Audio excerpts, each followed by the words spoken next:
Let's go. Hey man, it's been a while. It's been a while since we covered any murder mysteries or anything like that. Had to come bless it for the one time on YouTube live stream. But nonetheless, I know everybody's heard about the assassination situation. But even more so, I don't know what the whole thing all about. I just know it's something about healthcare, and they might have got the wrong guy or whatever. I don't know. But we about to figure it out. I ain't no investigator. I'm just a simple man.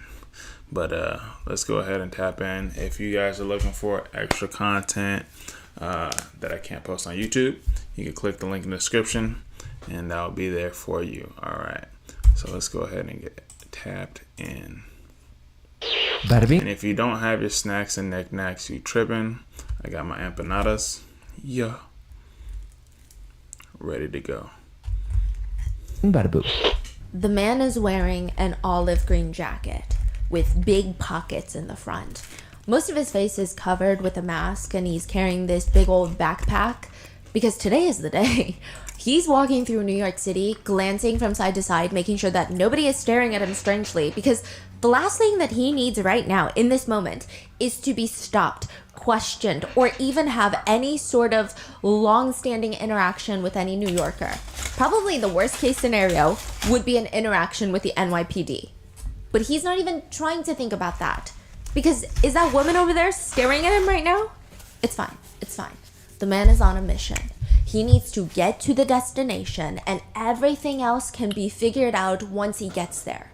He walks straight into the park in broad daylight. There's a group of girls in matching outfits wearing these plaid skirts, dancing to the K-pop group Twice's song, Heart Shaker. Really good song, by the way. They're filming a K-pop cover. That's right. A man walking through the park stares at him. He says, "Bro, I don't know if you should be doing this, but your life choice, I guess." What is that supposed to mean? Another citizen stops and points. "He's the one! He's the one!" And with that, the man in the green jacket, he starts smiling, because that means he just won $50. He is contestant number 6 in the lookalike contest for the shooter that killed Brian Thompson, the CEO of United Healthcare. The man in the hood, the winner, he says, "You know, it's so funny. I got no looks while I was coming from home to the park. No looks until I got over here. And now everybody wants a picture with me." What does that mean? No looks. I got no looks until I came over here. Nobody looked at him strangely, even though he matches the exact profile of a killer that's quote-unquote on the run. Oh. How is it that a man is shot and killed in the middle of Manhattan in broad daylight? He hasn't even been laid to rest yet. The shooter has yet to be caught. Technically, a killer is on the loose, and yet there is a lookalike contest for the killer?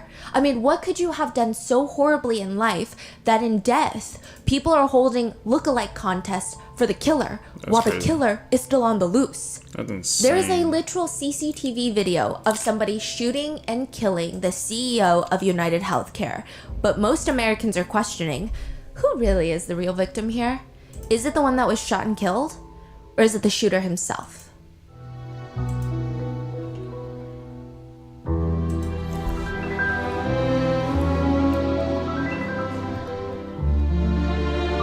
I had seen something about people dressing like him. I was just like, what is that game called? I have With a the secret imposters? that I want to share with you. Okay, it's not really a secret, but I think more of you guys should know. I want to let you guys know that you can catch this podcast not only here on YouTube, but also on Spotify.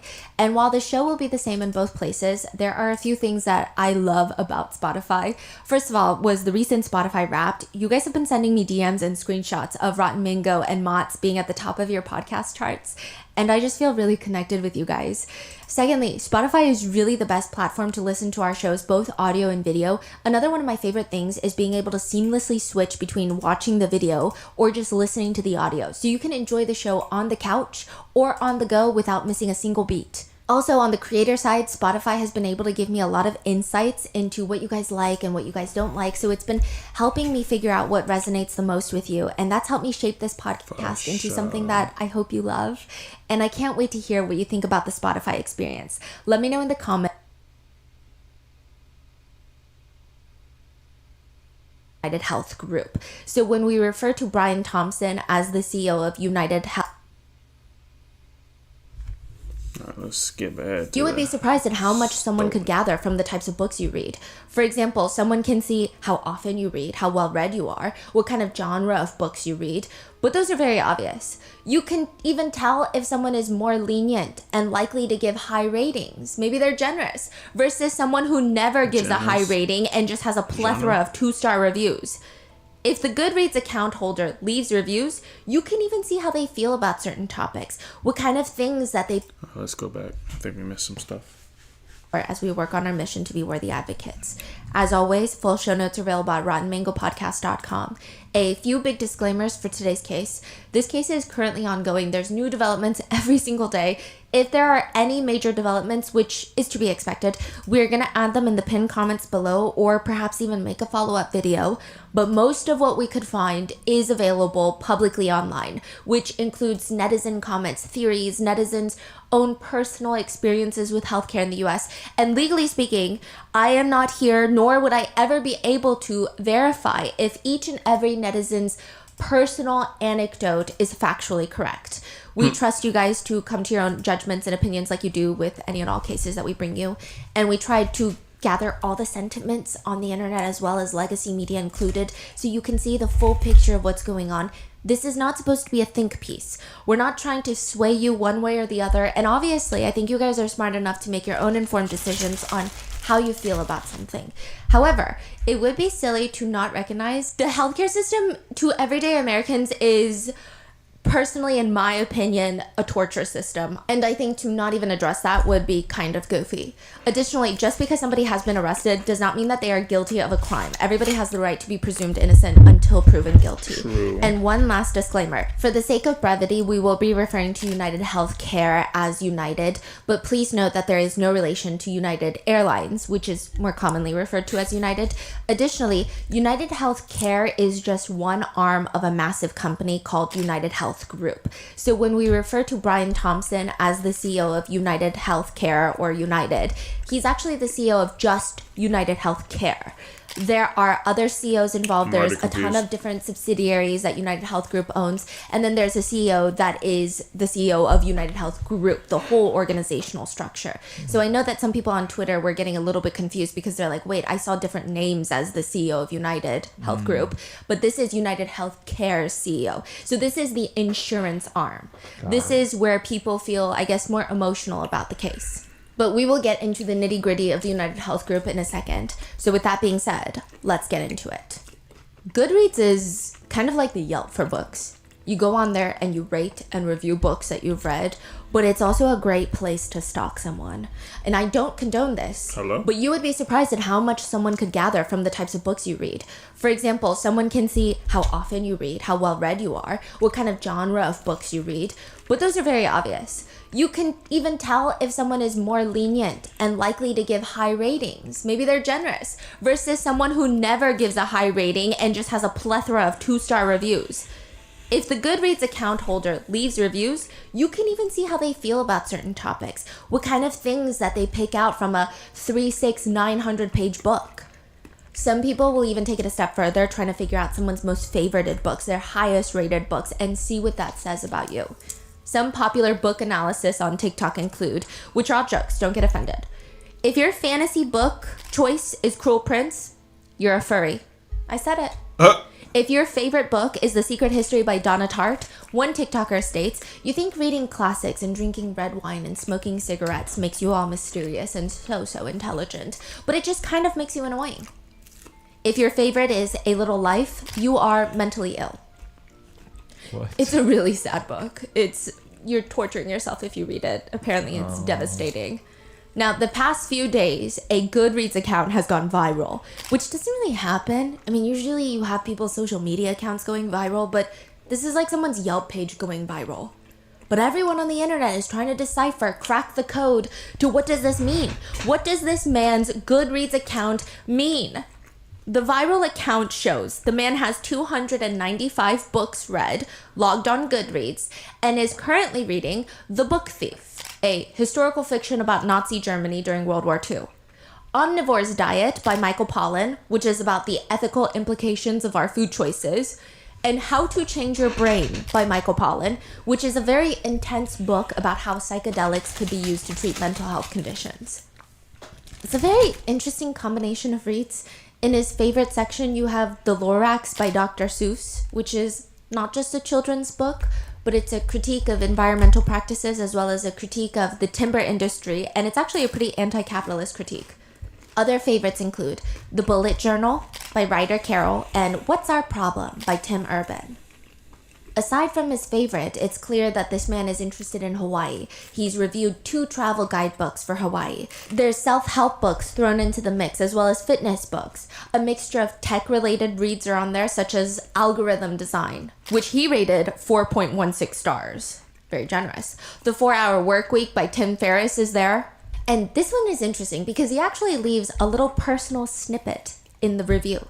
He writes, I'm reminded of a long-standing debate at my childhood dinner table. Whenever we would eat steak, I would use my knife in my left hand and my fork in my right hand, which would infuriate my mother. She would remind me to cut with my right hand since I was right-handed and switch back and forth my right hand for each bite.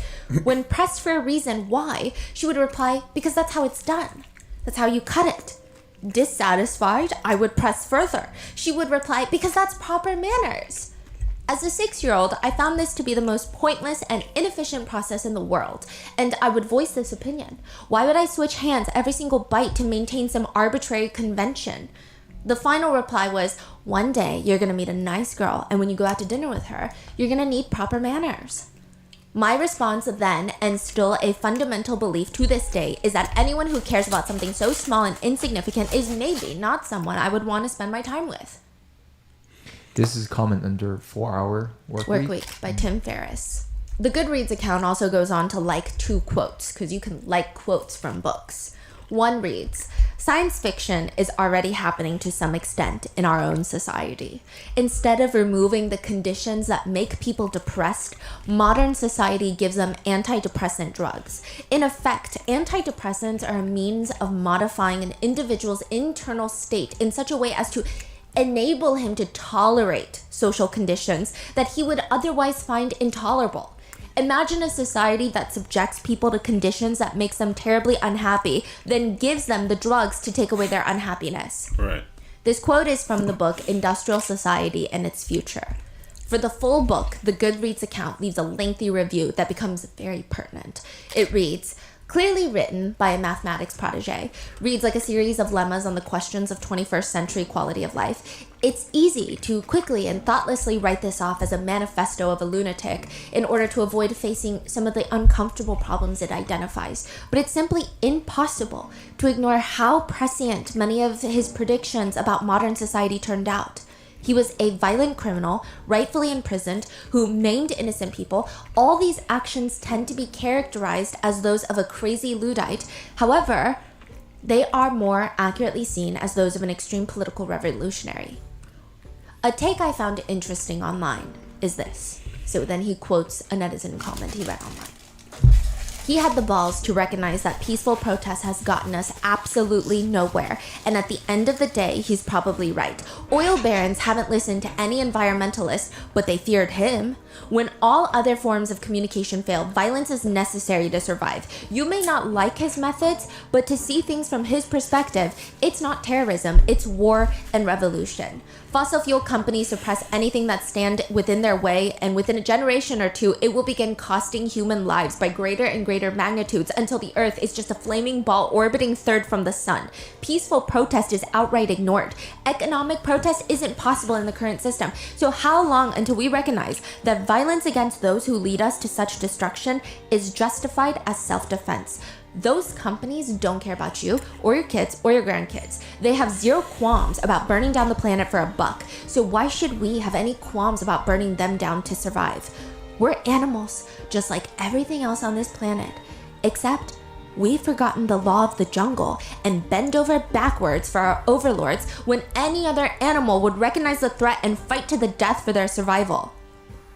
Violence never solved anything is a statement uttered by cowards and predators. The Goodreads account rates this book 4 stars. This book is written by the Unabomber, Ted Kaczynski. He killed 3 people and injured 23 others. He was academically successful, at least at one point in his life. He attended Harvard as a mathematics prodigy and became, I believe, the youngest assistant professor in the history of UC Berkeley. Eventually, he quit everything to live a primitive lifestyle in a cabin in the woods, which would have been fine, but he's very anti-tech, anti-industrialism, anti-capitalist, which again would be ideologies to be talked about. But then he started making bombs and sending them out, which is the only way that the Unabomber believed he could draw attention to his manifesto and ideas. So why is this Goodreads review going viral? Because perhaps that's what the account holder was inspired by. Trade in a violent crime for everyone else to know his message? I mean, it's too soon to say for sure, but this is the Goodreads account of the arrested suspect for the killing of Brian Thompson, United Healthcare CEO. And I guess netizens are wondering, is this what he was trying to tell us? If you wake up in the middle of a surgery, most likely you cannot speak. You cannot tell the doctors, hey, so I can hear you drilling and sawing into my skull and my body. You can't even twitch, you're practically paralyzed. One person who woke up in the middle of surgery said it was terrible. They said, my brain kept telling me over and over, say your name, say something, do something, wiggle your toes. But I was completely incapable of saying something or moving my body at all. Waking up in the midst of a surgery can actually be so traumatic, depending on the surgery, that sometimes doctors will even recommend therapy, mental help, to get rid of those PTSD memories. It's that bad. In surgery, anesthesia, going under, timing is everything. I mean, timing is everything in that. And the same goes for public relations, PR. Blue Cross Blue Shield, a health insurance company in the United States, announces that they will be making changes moving forward. Let's say a very specific, life-saving, life-altering surgery lasts about 2 hours on average. But sometimes, because every condition is different, there's going to be variations in surgery time. If a customer's surgery lasts longer than 2 hours, Blue Cross Blue Shield will not cover the extra time under anesthesia. What? It's the most ridiculous. When they release this change in policy, netizens on TikTok start asking Blue Cross Blue Shield, do you know you have 30 minutes? That's what TikTokers are saying. They write, LMAO, in this climate, somebody already ate the rich, and now the world is waiting to see if any one of us is still hungry. Within 24 hours, the representative for Blue Cross Blue Shield states, there has been significant widespread misinformation about an update to our anesthesia policy. As a result, we have decided not to proceed with the policy change. To be clear, it never was and never will be the policy of Anthem Blue Cross Blue Shield to not pay for medically necessary anesthesia services. The proposed update to the policy was only designed to clarify the appropriateness of anesthesia consistent with well-established clinical guidelines. What? They say we were trying to help you. They say we realized, based on the feedback, that our communication about the policy was unclear, which is why we're rolling it back. But is that really why? Or is it because the CEO of United Healthcare was just killed in broad daylight? Brian Thompson is on his way to the annual United Health Group investors meeting. It's going to be at the Hilton Midtown Hotel in Manhattan, which is not where he's staying. For whatever purpose, perhaps safety. He's staying at the Marriott down the block. Then he's going to walk to the Hilton, which is just a few blocks away, to get ready to more or less tell the investors how much money they're going to be making this year. I mean, just for transparency purposes, it's probably a really good day for Brian Thompson. Hi, I'm Brian Thompson, CEO of United Healthcare. And welcome. Our mission and values are focused on helping people live healthier lives and making the health system work better for everyone. I hope what I've shared with you today gives you a tiny glimpse into what is possible and how we view consumerism within United Healthcare. He's what's called a heavyweight in the industry. Under his leadership, United Healthcare acquired over 1 million customers in 2023. Total revenue grew by 14.6%, and net profit margins were 6% for 2023, probably better for 2024. Which I see some people arguing about that 6% profit margins. They're not the best profit margins in across the board industry, capitalistic societies, but you're talking about a behemoth like United Healthcare. Their total revenue in 2023 was $271.6 billion. 6%, 6% of that is $22.6 billion. That is crazy. They are number 8 in global companies for revenue. Globally, number 4 in the United States. Wow. They're above Alphabet. They're above Google. It's been said that under Brian's leadership, stock prices roughly doubled, which makes sense because before he was appointed CEO, he had worked in the insurance industry for a really long time, but he has no medical degree. He's a CPA. He's also one of the many executives in the healthcare industry that decided to start denying patients' claims and payments for what they, the insurer, believe to be non-critical visits to the ER. AKA, hey you, random person with little or no medical knowledge sitting at home, please make sure that you're actually dying when you go to the ER. Like, be for real. If you only think that you're dying 60%, maybe hold off, because if you don't think that you're gonna die, we're not gonna pay for it. If we think that you could have lived, we're not going to pay for it. So you're going to pay for it. And then you're going to be dying from the medical debt. It got so bad that the chief executive of the American Hospital Association wrote an open letter to Brian Thompson, practically pleading him. Patients are not medical experts and should not be expected to self-diagnose during what they believe is a medical emergency. Threatening patients with a financial penalty for making the wrong decision could have a chilling effect on seeking emergency care. But that's clearly not the focus of the annual investors meeting that day in Manhattan. The focus is how much money the company is making. 6:45 a.m., Brian Thompson is walking to the Hilton Hotel.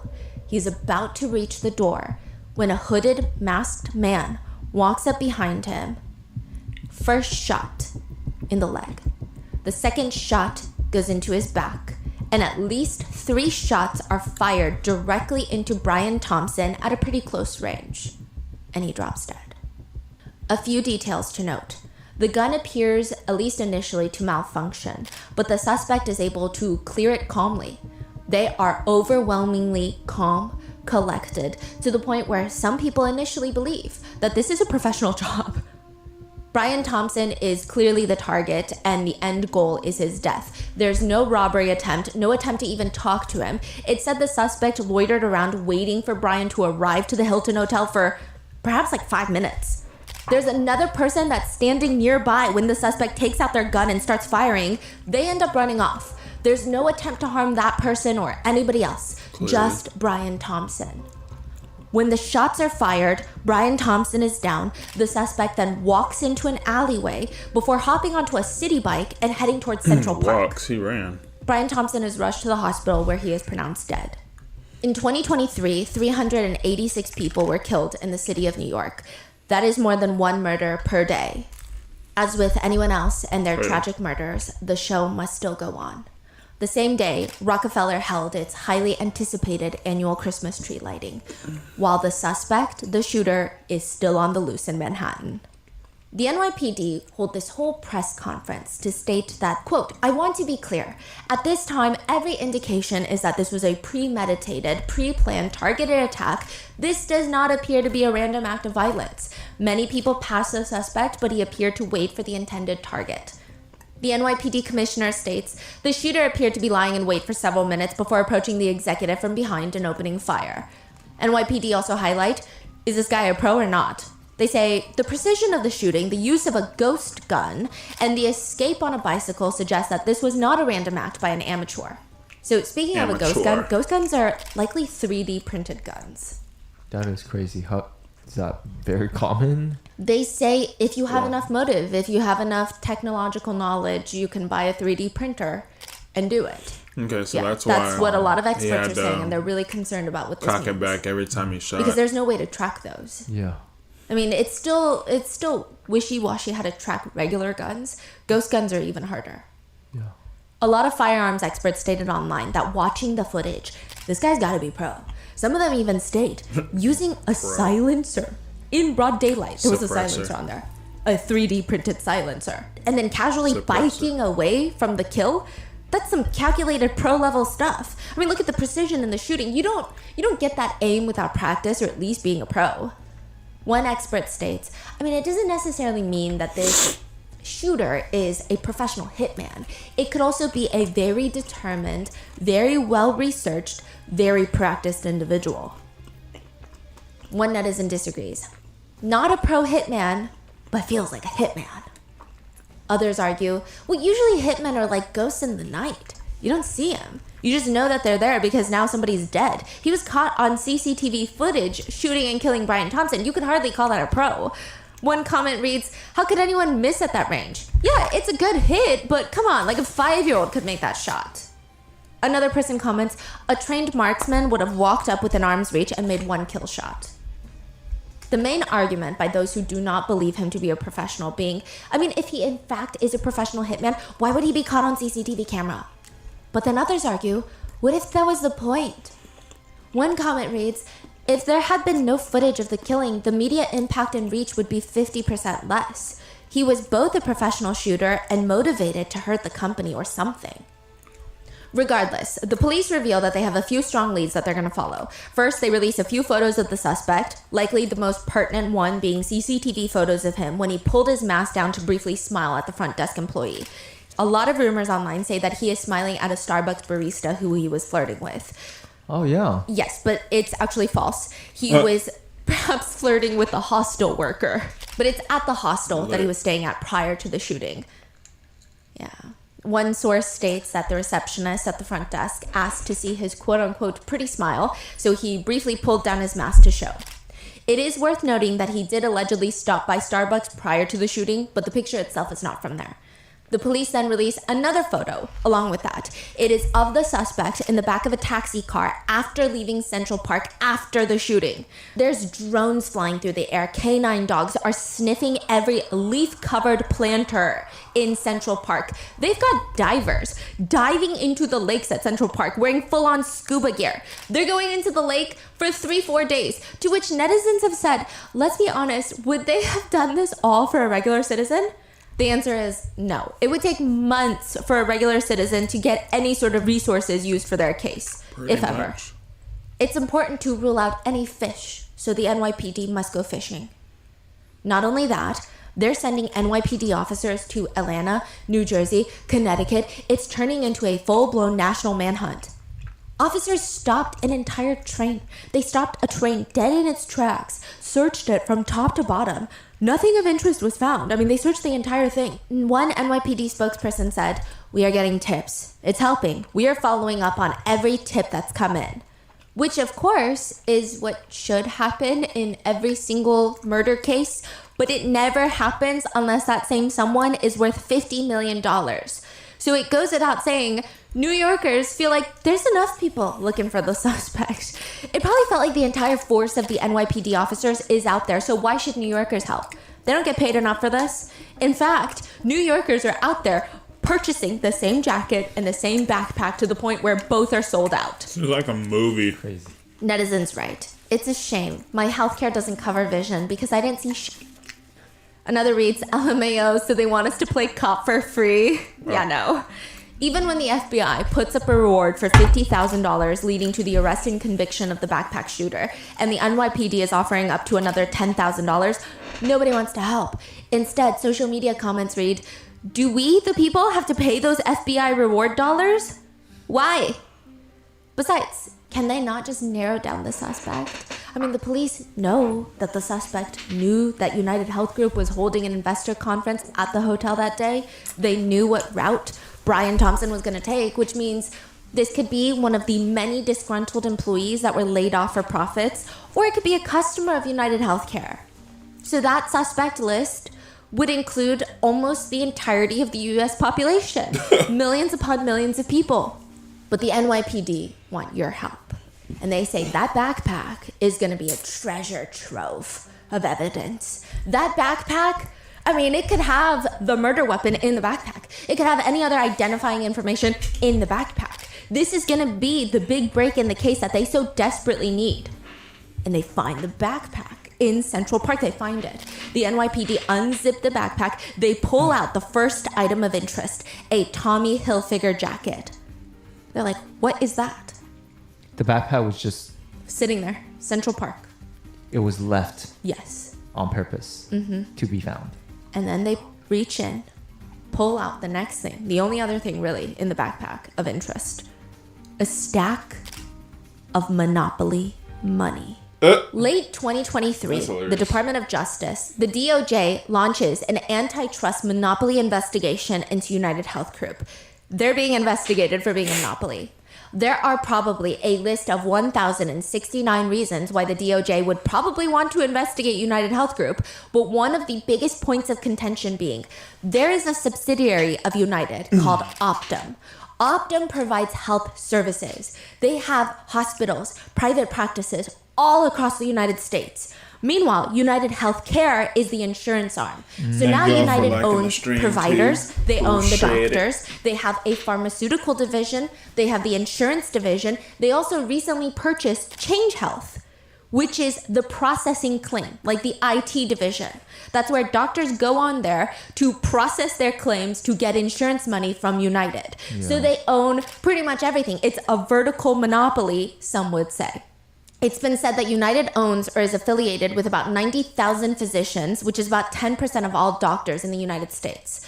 The DOJ wants to know if United favors its own physician sites, directing or even forcing insurance holders to go there rather than to any other doctor or provider, even if it's better for them, to keep as much money in United's house, circulating between one subsidiary to the other, to the next, to the next. I think I need They to also have explain that a pharmaceutical little bit arms, like I more. said. The claim... So, the way that corporate America and business is structured in corporate America, and the reasons why there's, when she's mentioning subsidiaries, that means they're connected to the same main group. So, say that, for instance, Rockefeller, right? They're a huge, huge family that has tons and tons of money and all kinds of backstory and lore behind them, right? So say, for instance, like they own Shell gas station. And then from Shell gas station, say that it's like the main business. Then they have subsidiaries like Chevron, Texaco, and the list goes on. So, for instance, if one of the subsidiaries, being Chevron, takes a hit for whatever legal reasons and it goes down the drain, they're not losing anything because that was a default. That wasn't a default. That was supposed to happen to protect their assets and protect their money. So they'll have multiple subsidiaries to be able to take hits just in case if one falls through or whatever the case. So it's a huge practice in business is to have a holding company, which that would technically be, and then having subsidiaries to that holding company. So whenever it's like, oh, they don't own the business, their businesses own their business. You know what I mean? So they don't take a hit even if legal action is taken. Like, it would be very hard to do so. So that's how they protect their money. In the simplest terms. United is also the main insurer for Medicare, Medicaid, and Obamacare plans. But what really kicks off this investigation is United tries to acquire a massive hospice provider for $3.3 billion, and the DOJ is trying to stop them. Like, do they really need another arm in their business? On a global scale, United Health Group falls at number 8 in top companies by revenue. On the US scale, like I said, they're number 4 behind Walmart, Amazon, Apple, and then it's United Health Group. They're above Berkshire Hathaway, Exxon, Google, Alphabet, Costco, even JP Morgan Chase. They're above. The Assistant Attorney General states American healthcare is unwell. Unless this $3.3 billion transaction is stopped, United will further extend its grip to health and hospice care, threatening seniors, their families, and nurses. As of right now, the DOJ is still investigating United for antitrust concerns. And interestingly, a lot of people did not even know that they were being investigated until this happened, until they found the monopoly money.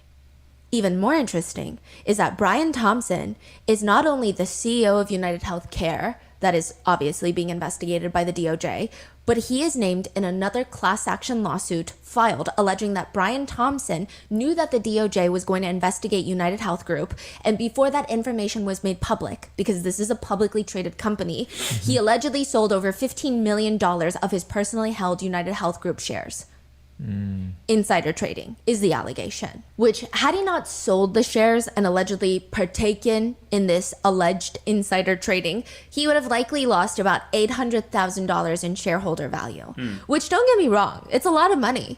But Brian Thompson, the CEO of United Healthcare, the insurance swing, he makes about $10 million a year in total comp. So that's his salary, bonuses, as well as stock options. Most of it actually comes from stock, 6 million or so to be exact. Regardless, his total comp is about 8 figures a year. Again, I'm not saying he was committing insider trading or that $800,000 was the reason he sold his shares. I'm just saying. I'm not saying anything is what I'm saying. But I will say, the way mainstream media outlets have described his insider trading allegation is fascinating. One outlet writes, Thompson found himself named in a class action lawsuit alleging insider trading. The lawsuit claimed he and other executives sold millions in stocks while withholding information about a DOJ investigation into United Health's business practices.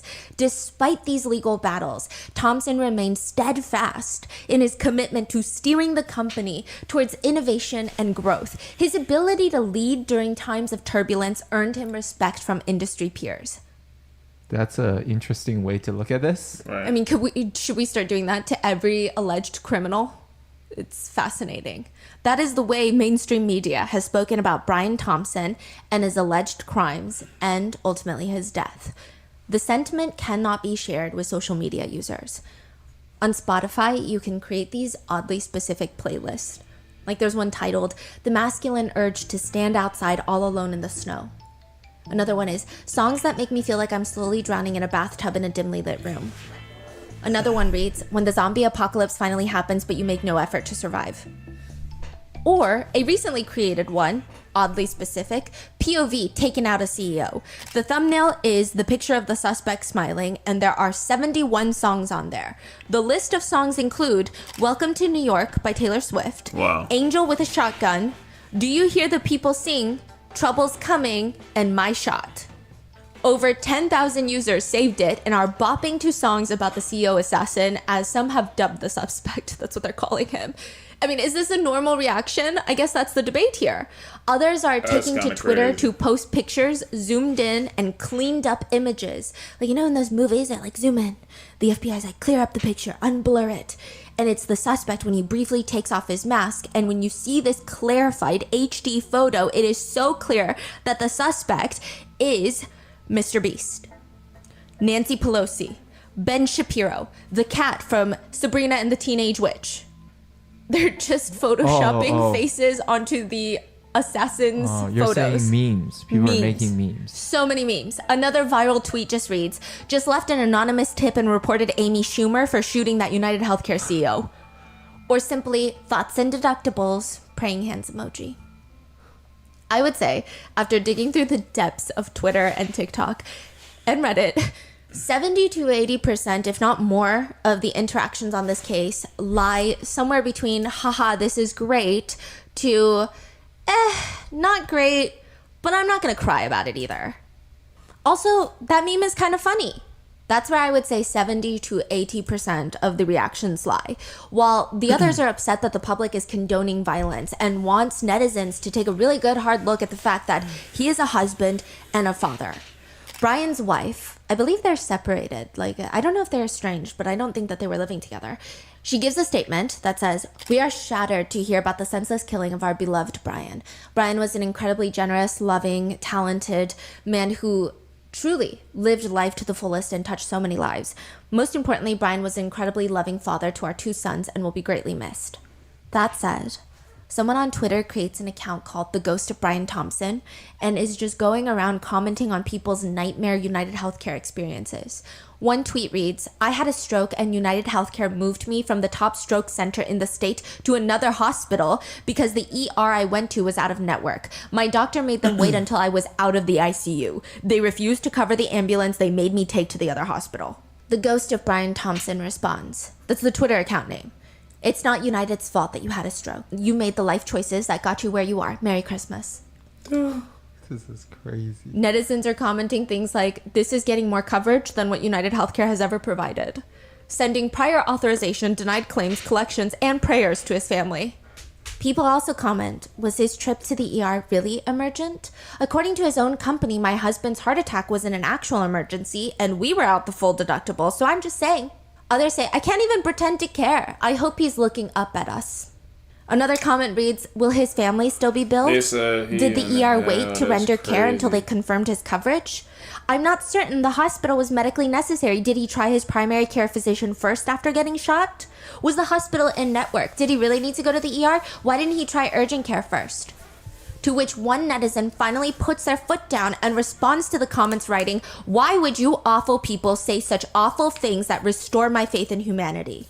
They also argue, besides, he wasn't assassinated. His claim to life was just denied. Other netizens were more focused on the monopoly money and how the suspect is toying with the police. They wrote, "Bro is really out here being Robin Hood and trolling the FBI. LOL. He said, you guys are playing checkers and I'm playing Monopoly." Others point out how this is not really funny because someone out there is actually having a really bad day. They write, "Someone somewhere has a box with a Monopoly board and is going to sit down and play one day and wonder where all the damn money went." That is the only victim in this story. Many legacy media outlets have argued that the surge of social media posts, quote, glorifying the shooting is alarming. One argues, the framing of this incident as some opening blow in a class war and not a brutal murder is especially alarming. But netizens are not having it. They're writing, "Trying to convince me that the CEO shooter is a danger to anybody else is the biggest corporate media joke of the week."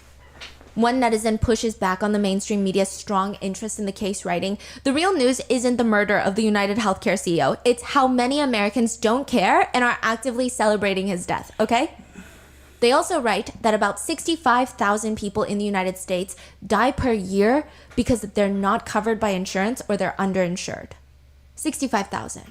Mainstream media news anchors have been replaying people's TikToks of them saying things like, "I'm not sad about it," and they're expressing disgust. They're commenting, joking about somebody's murder like that is absolutely disgusting. A family is grieving right now. To which netizens have responded, "You're right. It would have been better if the CEO lived and was subsequently denied care for his injuries by his healthcare provider. That would have been real justice." Wow. Another netizen writes, "People have been so happy on here for the past few days. I think it might be the first time United Healthcare has ever helped with mental health." One of the main reasons that people are so upset with United Healthcare is, if you want to look at it this way, this is legally, I don't know if I can say this is what they do. This is what it feels like they do. Feels. That's a opinion. You pay them to insure you for healthcare, to insure you for life-saving treatments should it come to it. And most of the time, you don't even give them your money by choice. Because I do see some international netizens wondering, wait, if everyone in America hates United Healthcare, why are they still in business? Why are you guys using United Healthcare?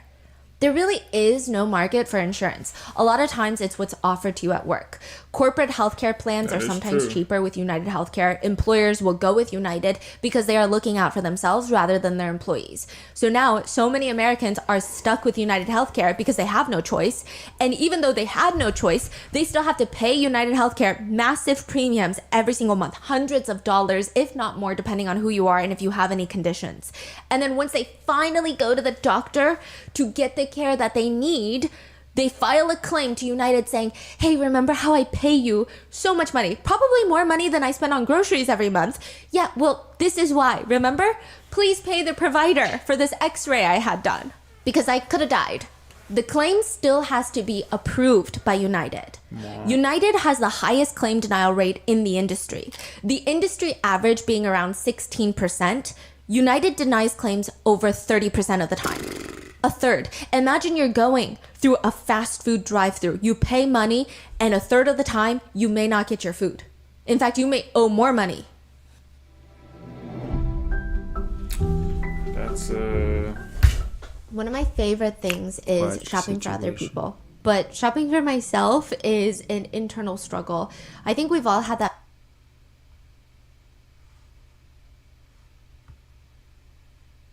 review of United before the killing of Brian Thompson. This is from 2 years ago. It reads, "My son and I were on United for a year.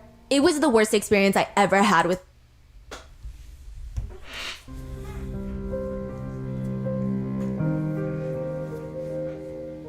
Here's one Reddit review of United before the killing of Brian Thompson. This is from 2 years ago. It reads, "My son and I were on United for a year. It was the worst experience I ever had with insurance. They denied every little thing. We would have to spend hours on the phone with them. Eventually, they would pay the claim. We would have to get the state insurance commissioner involved in an ER visit that they didn't want to pay. Eventually, they paid it, only to reverse their decision 6 months later. Once again, we spent months fighting it, and eventually they paid it. I hate this company, and if my employer ever decides to go with United Healthcare, I would strongly think about finding another job."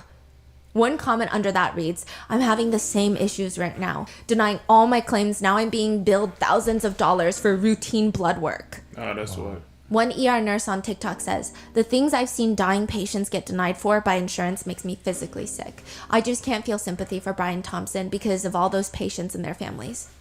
Another healthcare worker writes, "I work in hospital utilization management. United Healthcare is literally the worst payer, and it's not even by a close margin. In my extensive firsthand experience, they deny medically necessary services in bad faith constantly. I would never use them. United denies anything they can. I hate them." Another review from 1 year ago, again, way before the killing of Brian Thompson, reads, "The company is targeting senior citizens with cheap so-called Medicare Advantage plans and denying coverage left and right. They are literally driving people to their graves."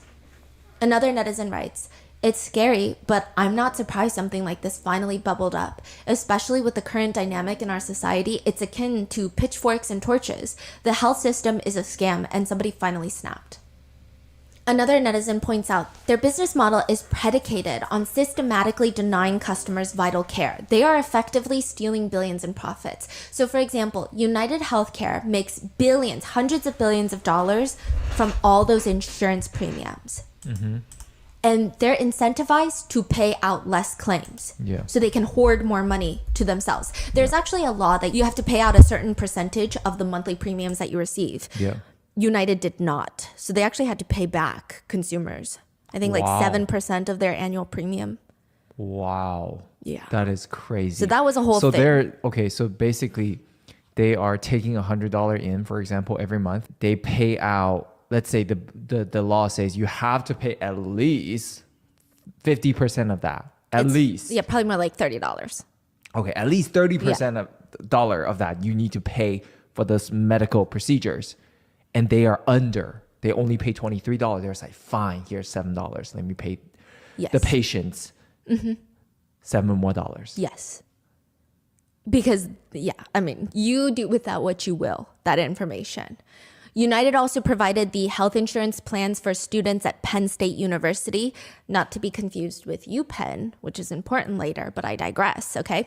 But at Penn State University, this was like a huge thing of what happened with United Healthcare.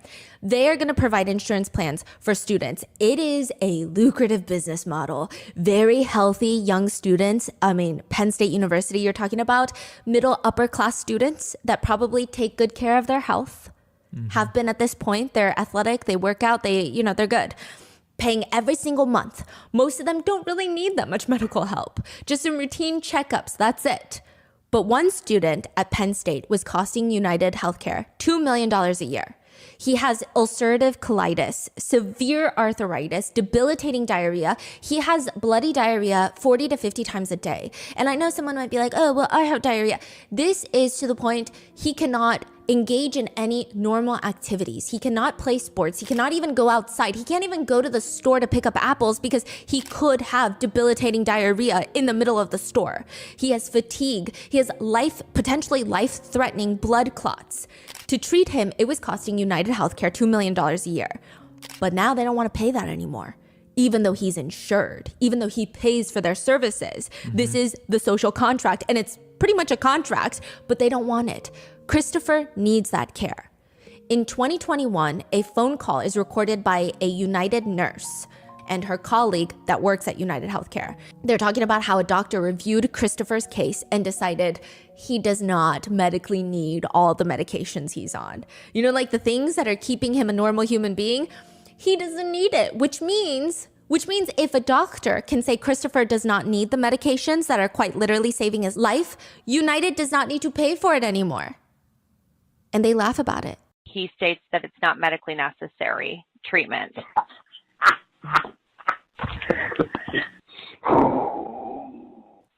Yeah. I knew that was coming. They also go on to rant about how Christopher's mother keeps calling, quote, screaming and yelling and throwing tantrums.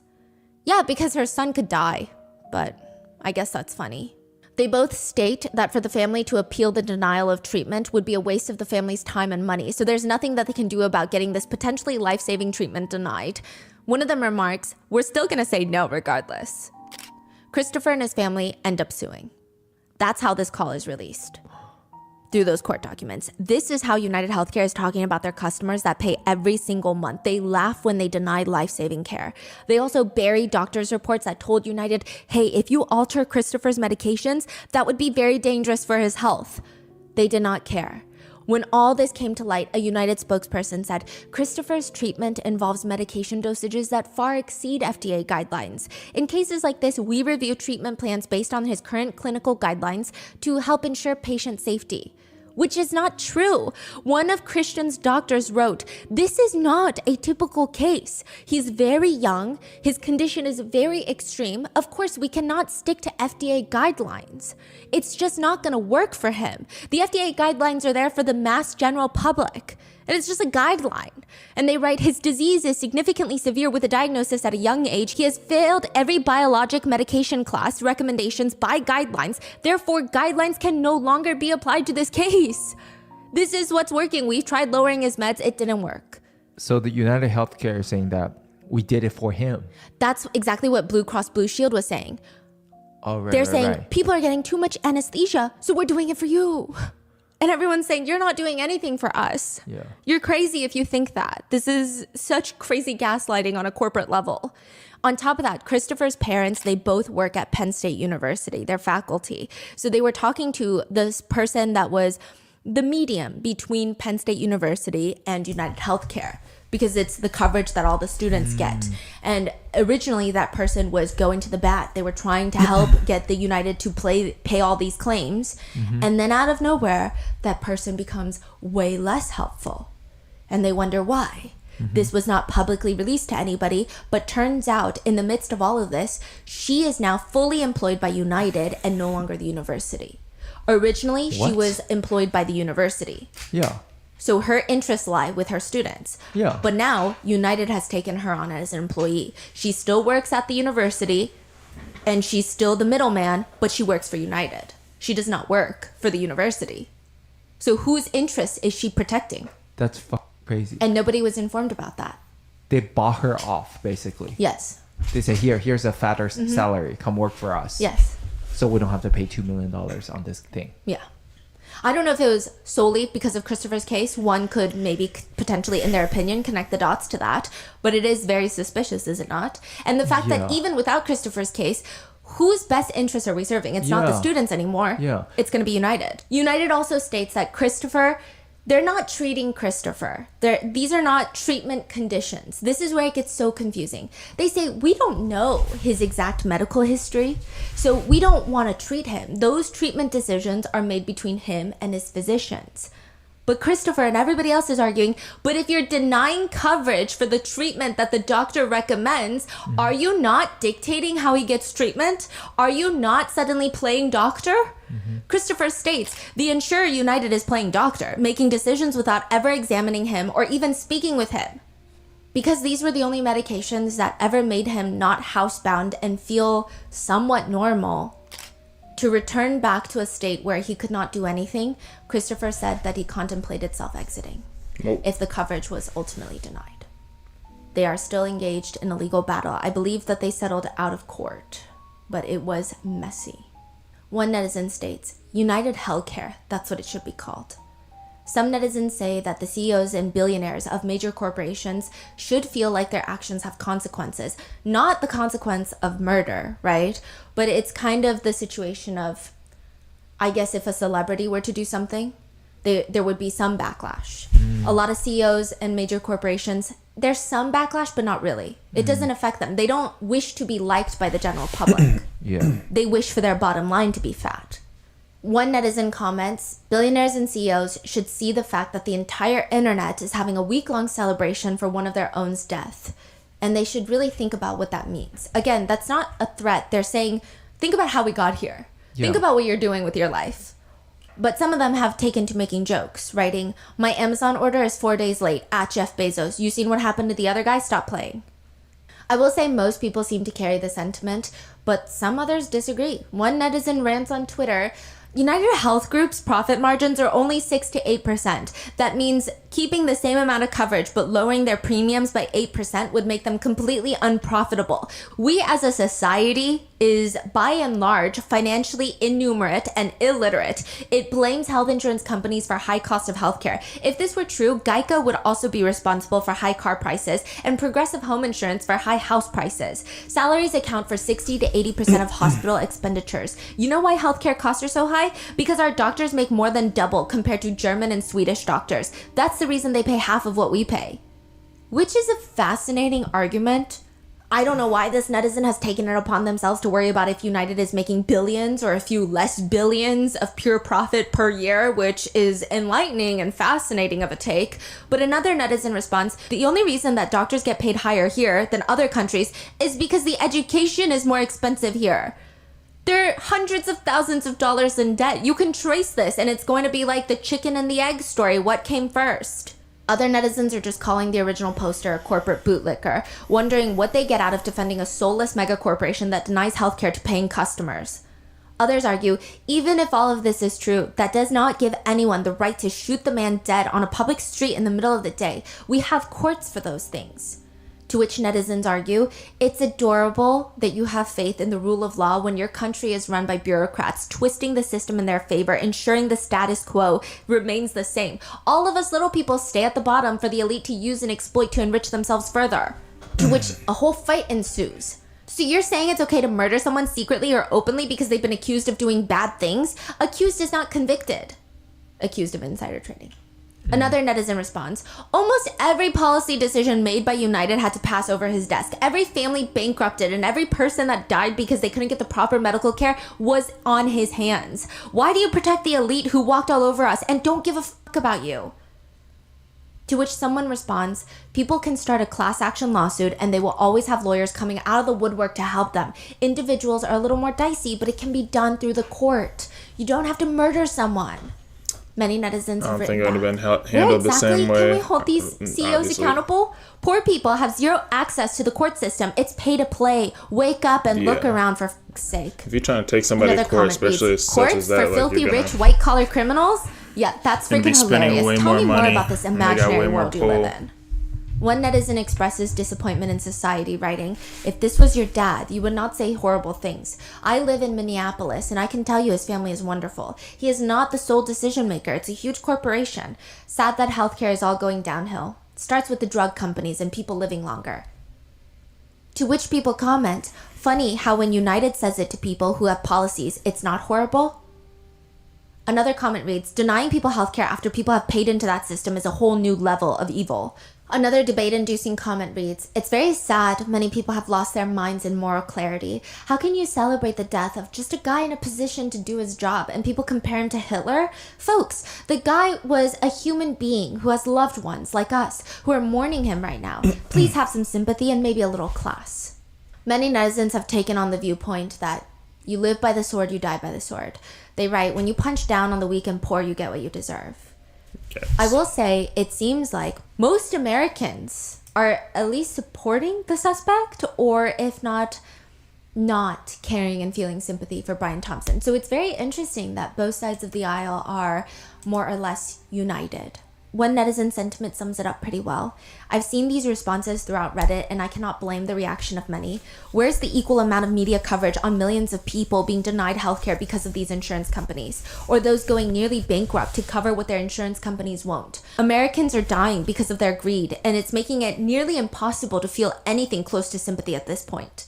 With the overwhelming sentiment being, quote, this might be the one time, if not all, of America is united. 5 days after Brian Thompson's murder, Larry and his friends meet up at McDonald's. Larry and his friends always go to this McDonald's. They're sitting around eating their regular orders when Larry says, you know, one of my friends, and I thought he was kidding, when the shooter, or whom I assume is the shooter, came into the McDonald's, he made this comment, this little guy walks in. God, that looks like the shooter from New York. But I thought he was, the group of us, I thought it was more of a joke. And we were kidding about it, but then... And as it turned out, it was him. The employee said that they thought that was him. You know, I guess that's what started the initial investigation on it, you know, and Wait. Larry is talking to who? He's telling the news station. So he's saying he's sitting at McDonald's with all of his buddies, and this guy walks in with a mask and a hood and a backpack, and they're like, that guy looks like the New York City shooter, ha ha ha ha. Because, you know... What are the odds that he's in Altoona, Pennsylvania, 86 miles away from New York City? So random. And this is a very small town in Pennsylvania. And they're like, hee hee, ha ha, giggling. But I guess the employee overhears at McDonald's, sees the guy when he's ordering, and decides, you know what, I think that's the shooter, and calls 911. I think I heard this one. Larry Dude and got his friends paid, leave before the police arrive. I guess and that was then like later, a it's all cash over the award. news. The shooter has been caught at a McDonald's in Altoona, Pennsylvania. So At a Larry says he goes McDonald's at back to the McDonald's. He asks the employees, was that the guy? Was it this McDonald's that he was arrested in? And they said, yeah. I said, was I here when he came in? And she goes, You were sitting right there in front of him. You were making jokes that he was the shooter. He thought that was crazy. He said, I mean, he must have heard us when he walked in, but he had no reaction because we were talking pretty loudly. We were right there. They said that the shooter was sitting in the corner eating hash browns. He does note that he was surprised that the shooter stayed as long as he did, considering he's on the run. But again, at the time, he did not really think that. Larry did not think that that was the United shooter, but one of the employees at McDonald's clearly did. A 26-year-old man is promptly arrested at McDonald's, and I'm sure you've all seen the news by now. That man is Luigi Mangione. He was considered a missing person. His mom filed a missing persons report for him November 18th of this year, but apparently he hasn't been in contact with his family for the past few months. In his backpack, police allege there was a 3D printed ghost gun, a 3D printed silencer, a loaded Glock magazine with 6 9mm rounds, and apparently multiple fake IDs, including one that was allegedly used to check into the New York City hotel by the person of interest in the pictures. Everything. There was a U.S. passport, $10,000 in cash. The police alleged that there was $8,000 in USD and $2,000 in foreign currency, which is going to be debated later. They state that there was clothes, face masks that were similar to what the suspect used, as well as a water bottle and a Kind bar wrapper with fingerprints allegedly matching those found near the crime scene. They also state that they found a spiral notebook containing entries and thoughts, as well as almost like to-do lists, as well as a 3-page manifesto that legacy media did not want to release. All these networks had his manifesto in possession. You're kidding me. They would quote from it here and there. Ken Klippenstein is the independent journalist that released it. And he writes, my queries to the New York Times, Washington Post, CNN, and NBC to explain their rationale for withholding the manifesto while gladly quoting from it selectively have not been answered. That is some wild stuff. Yeah, I mean, the research for this case was very disorienting. I would go onto mainstream media and the rhetoric, the tone was so disconnected from even their own comment section. Not even just Twitter and TikTok, their own comment sections. Their own audience. Their own audience is like, are you dumb? But the manifesto reads in full. To the feds, I'll keep this short because I do respect what you do for our country. To save you a lengthy investigation, I state plainly that I wasn't working with anyone. This was fairly trivial, some elementary social engineering, basic CAD, and a lot of patience. The spiral notebook, if present, has some straggling notes and to-do lists that illuminate the gist of it. My tech is pretty locked down because I work in engineering, so probably not much info in there. I do apologize for any strife or trauma, but it had to be done. Frankly, these parasites simply had it coming. A reminder, the US has the #1 most expensive healthcare system in the world, yet we rank roughly 42 in life expectancy. United is the largest company in the US by market cap, behind only Apple, Google, Walmart. It has grown and grown, but has our life expectancy? No, the reality is these indecipherable words have simply gotten too powerful, and they continue to abuse our country for immense profit because the American public has allowed them to get away with it. Obviously, the problem is more complex, but I do not have space, and frankly, I do not pretend to be the most qualified person to lay out the full argument. But many have illuminated the corporation and greed decades ago, and the problems simply remain. It is not an issue of awareness at this point, but clearly power games at play. Evidently, I am the first to face it with such brutal honesty. The spiral notebook, at least as of right now, hasn't been fully released, but there are sources that state he had brief ideas, considerations of bombing Manhattan, but decided against it because it would, quote, kill innocents. So he went for a far more targeted approach, writing, "So then what do? You go to the annual parasitic bean counter convention to whack the CEO. It's targeted, precise, and doesn't risk innocents. What would be better than killing the CEO at his own bean counting conference?" Which, side note, let's not forget, this is alleged. You can write whatever you want on whatever piece of notebook in your possession. That would be free speech, right? So just keep in mind, people are innocent till proven guilty in the court of law. Perhaps Luigi was so delusional that he truly believed that United's top executives gather together to count how many pinto beans they each have. Right? Everybody is innocent until proven guilty. You can write whatever you want. That doesn't necessarily imply guilt.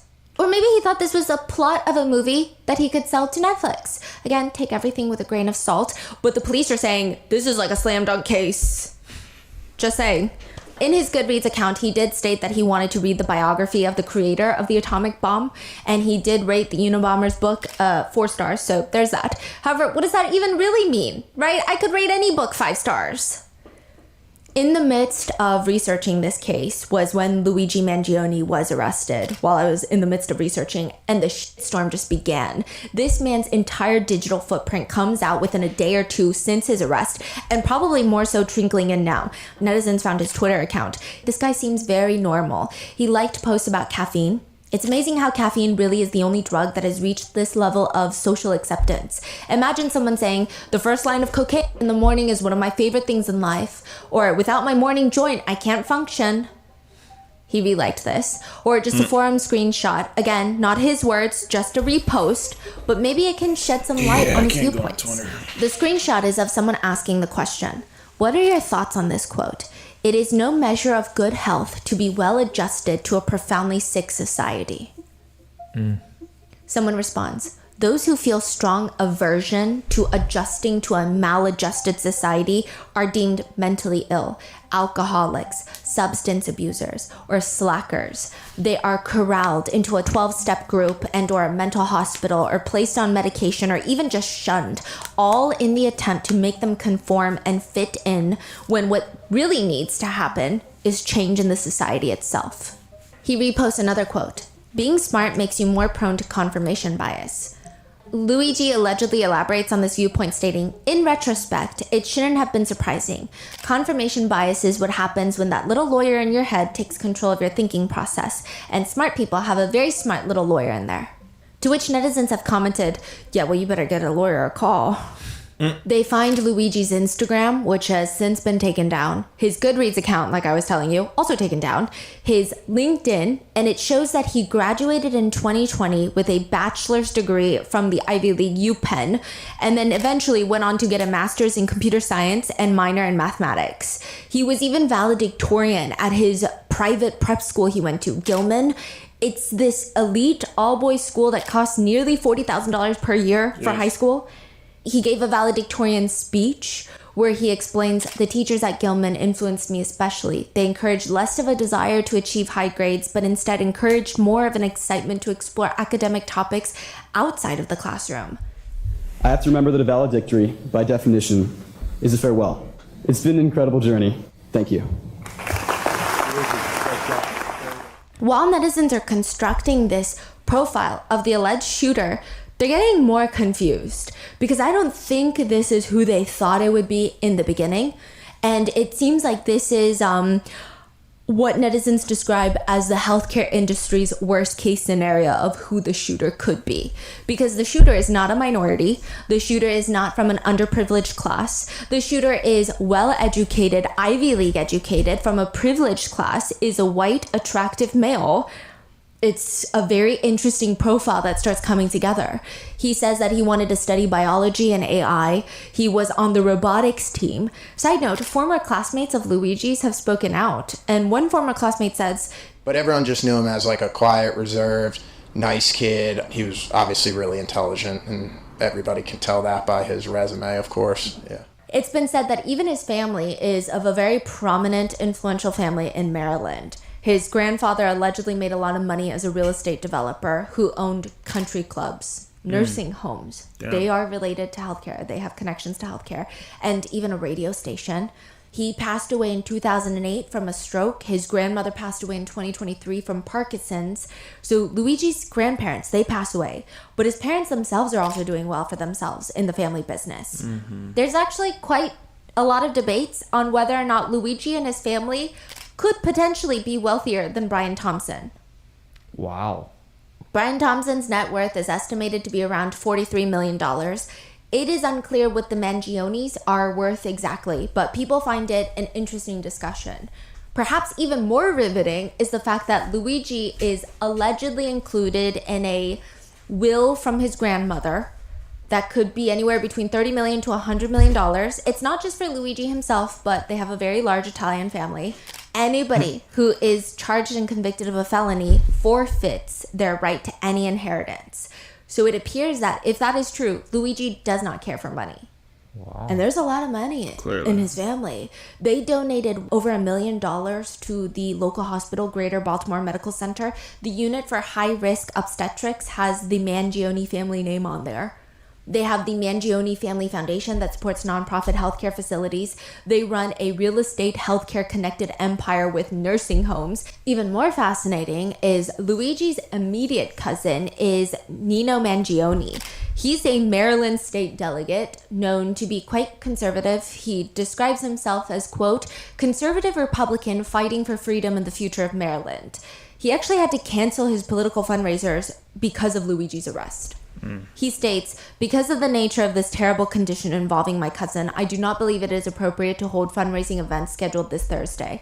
I want to thank you for your thoughts and prayers and support. My family and I are heartbroken and ask that you remember the family of Mr. Thompson in your prayers. But like I said, it appears that Luigi has not been in contact with this very wealthy family because they reported him missing a month ago, and they state that they haven't spoken to him in months. And I think once people start digging into Luigi, getting his Twitter, Goodreads, Instagram, the question is, why did he kill Brian Thompson, the CEO of United Healthcare? One of the last quotes that he ever liked on Goodreads is from the Dr. Seuss book, The Lorax. It reads, unless someone like you cares a whole awful lot, nothing is going to get better. It's not. Some netizens have joked that the Lorax radicalized Luigi, but is that really why? The shell casings on the bullet used to kill Brian Thompson, there were 3 left behind at the crime scene, and there were 3 words etched into each of the bullets. One bullet says delay, the next one says deny, and the last one, interestingly, says depose. Depose means to remove someone from office or power, to dethrone someone. Oh my God, I didn't know it was like 3 separate ones. Yes. I thought it was all engraved on one of them. 3 separate ones, 3 shots fired. That's even more like... A lot of thought, Yeah. a lot of planning. Now, it seems to be a reference to the book called Delay, Deny, Defend, which is a book written about how insurance companies get away with denying care and denying claims. Literally, they will deny and delay the payment of justified claims, deny payment altogether, and then eventually they'll defend their actions by forcing customers to enter in these very pricey litigations that they know that they're not capable of doing. One netizen writes online, when I delivered my son 16 years ago, I had 2 different insurance plans, one through my employer and another through my husband's employer. Both of them were allegedly United. 2 plans, right? So better coverage, right? Wrong. United Healthcare spent months arguing with itself over which of our plans would cover what medical expenses, during which time the hospital were still billing me, sending me to collections, etc. My son then got sick at 7 weeks, another hospitalization, another round of arguing which plan was going to pay what. Long story short, $15,000 in medical bills within 7 weeks, 2 insurance plans, bankruptcy due to medical bills that United Healthcare wouldn't cover because they couldn't figure out which of their 2 policies was going to pay for it. Bankruptcy, 2 insurance plans, gotta love United Healthcare. Delay, deny, defend. Another writes, my mom is currently dealing with United Healthcare, saying she has almost reached her lifetime max and they will not cover anything after she reaches it. She has maybe a month or 2 left. She has stage 4 cancer and there was no evidence of disease, but she gets treatment every 3 weeks to keep the cancer away. My parents have tried everything. Marketplace insurance does not cover her drugs. She tried to get a job just for insurance, but hasn't found anything. Now we just found out that her cancer is back and she is starting new chemo. Her doctor's advice was for my mom to divorce my dad so she could qualify for Medicaid. Wow. What kind of country do we live in? What kind of company would just allow someone to die for profit? Her chemo is $30,000 a month. No one has that kind of money. She cannot get a job now because she's sick from chemo. We're hoping to figure out what to do with her. It's the last thing someone who is fighting for her life should be dealing with. Delay, deny, defend. Medical divorce is actually quite common. There was a heartbreaking story a few years ago, and this is just one story that gains a lot of traction, but this happens on a daily basis where a woman was engaged to marry the love of her life. She has brain cancer. They had this beautiful wedding ceremony, but they could not get married legally because she doesn't want to pass on medical debt to her husband. Another netizen writes, my 52-year-old mom felt like her cancer was returning and was growing. United Healthcare denied a scan my mom needed. They were delaying it, saying she needed to wait 8 more weeks because it hadn't been long enough since her last scan. At any rate, without a scan, chemotherapy cannot be restarted or any sort of radiation treatment. We could not afford to pay thousands out of pocket. My mom was barely working. Her coworkers donated their own sick hours at work so that she could keep her insurance. Wow. Because if you get fired from your job, you lose your insurance. Jeez. We were barely scraping by. Things were stressful and money was already so tight. And after some ER visits and multiple medical issues, the time finally came. The time United said we could get a scan. The scans. The cancer had already spread to my mom's brain. But now it was too late for anything to be done. We were told that they would have needed to start treatment weeks ago to prevent it from getting to that point, and there was pretty much nothing that could be done now. Wow. She was the kindest and most caring person. She cared about everyone she met. One day, after we bought groceries with most of the funds we currently had left, I was driving home and she rolled down her window and handed a man without a home $20 and gave him a big smile. $20 was a lot for us at that time. She looked at me and said he needed it more than us and that we would be okay. I smiled and I nodded back.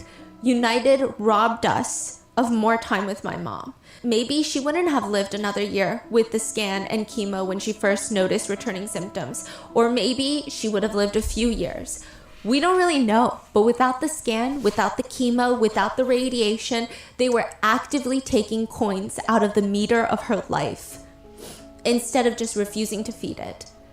United Healthcare profits not just by denying claims, but also largely profits by delaying services. They hold on to their money and save thousands of dollars on my mom and people like her by essentially letting her die more quickly and not having to pay for additional chemotherapy or for radiation, extra doctor's visits, and fewer overall hospital visits.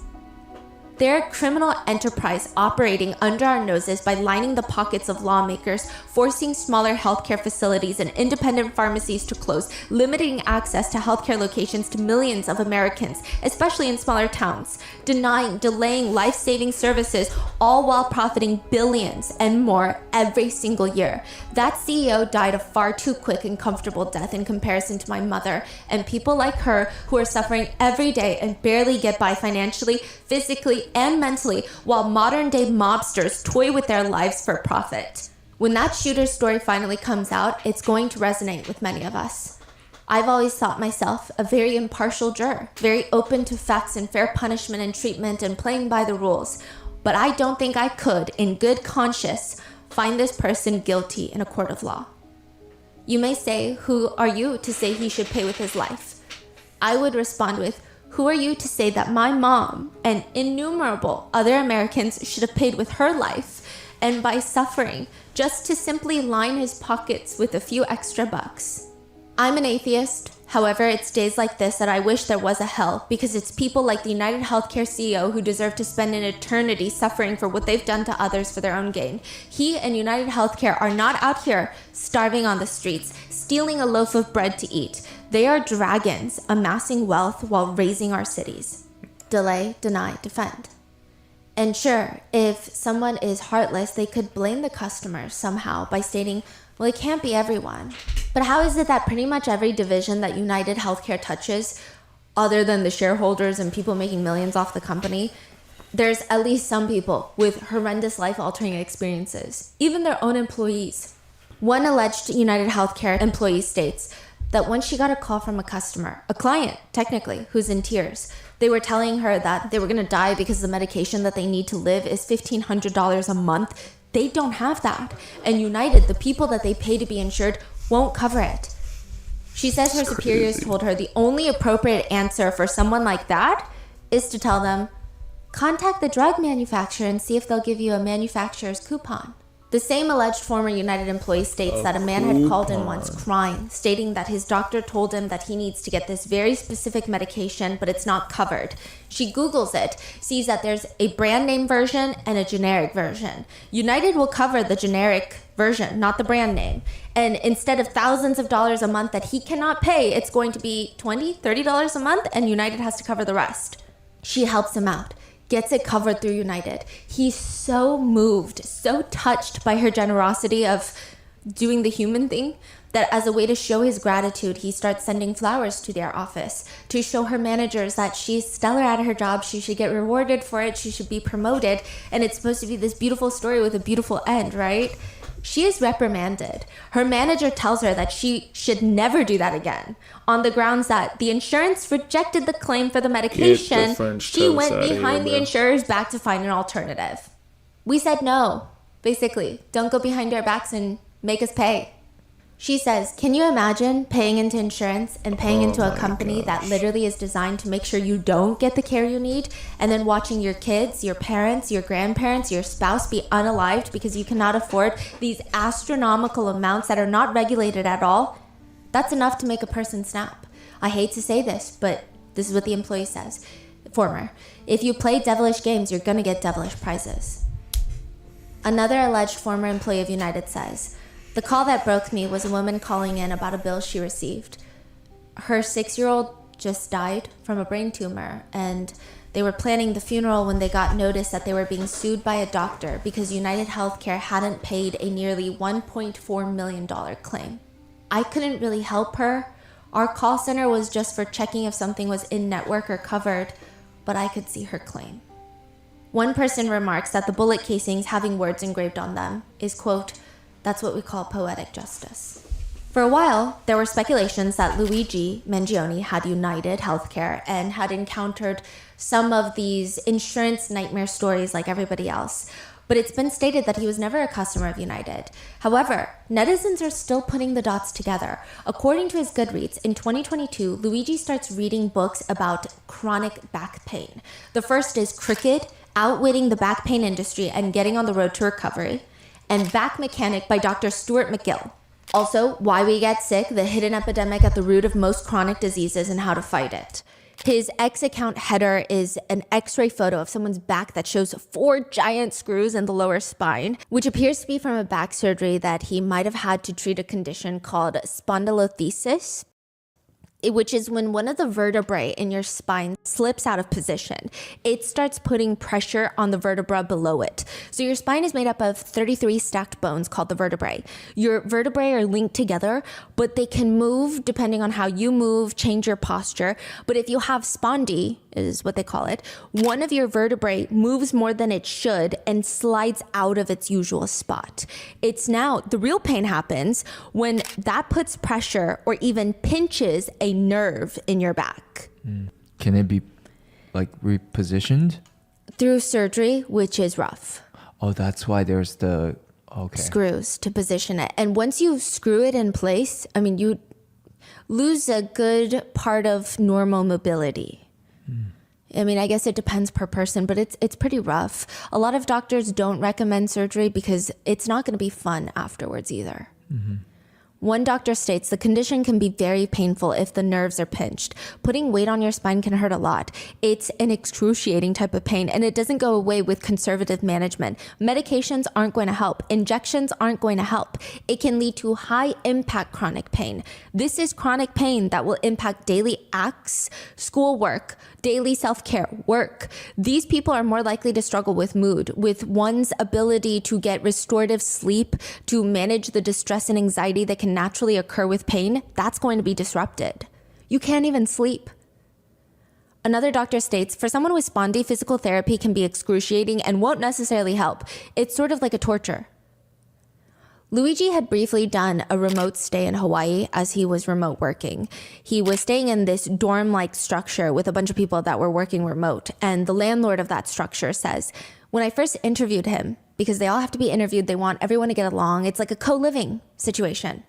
When he moved in, I remember he said he had a back issue and he was hoping to get stronger in Hawaii.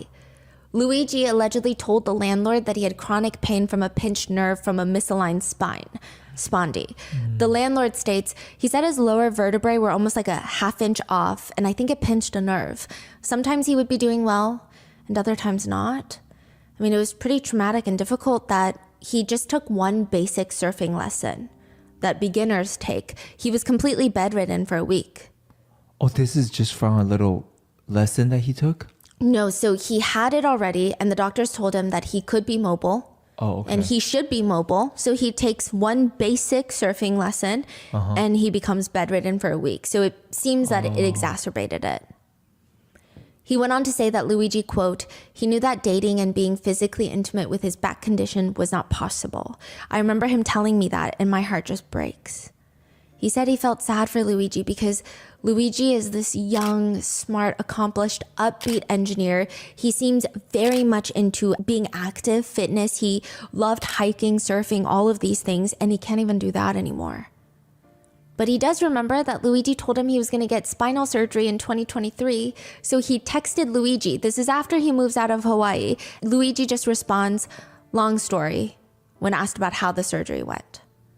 No more text messages after that. No matter how often he tried to contact Luigi, he would text him, yo, you awake? Where in the world are you? Nothing. Radio silence. Netizens were quick to find a Reddit account called Mr_Cactus that seems to belong to Luigi. He apparently liked to post about travel gear, Pokemon Go, spinal pain. Everything adds up. Age, college, what he was interested in. In one forum about Spondy, Luigi allegedly writes, I first aggravated my Spondy 1.5 years ago after a surfing incident. My back and hips locked up after that accident. And my whole lumbar and hips have been out of whack since then. Something is probably putting pressure on the sacral nerves that innervate the groin and butt area.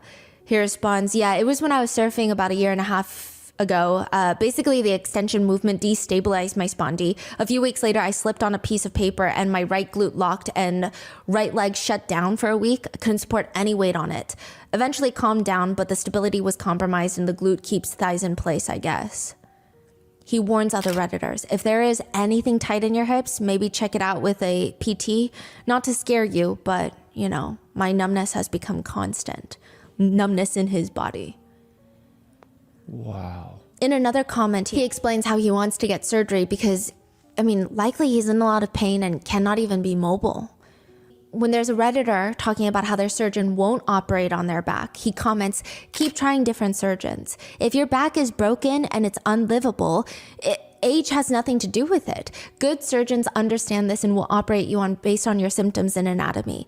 Tell them that you're unable to work. Do your job. We live in a capitalist society. I found that the medical industry responds to these key words, I can't work. It's impacting my ability to work and make a living, far more urgently than you describing unbearable pain and how it's impacting your quality of life.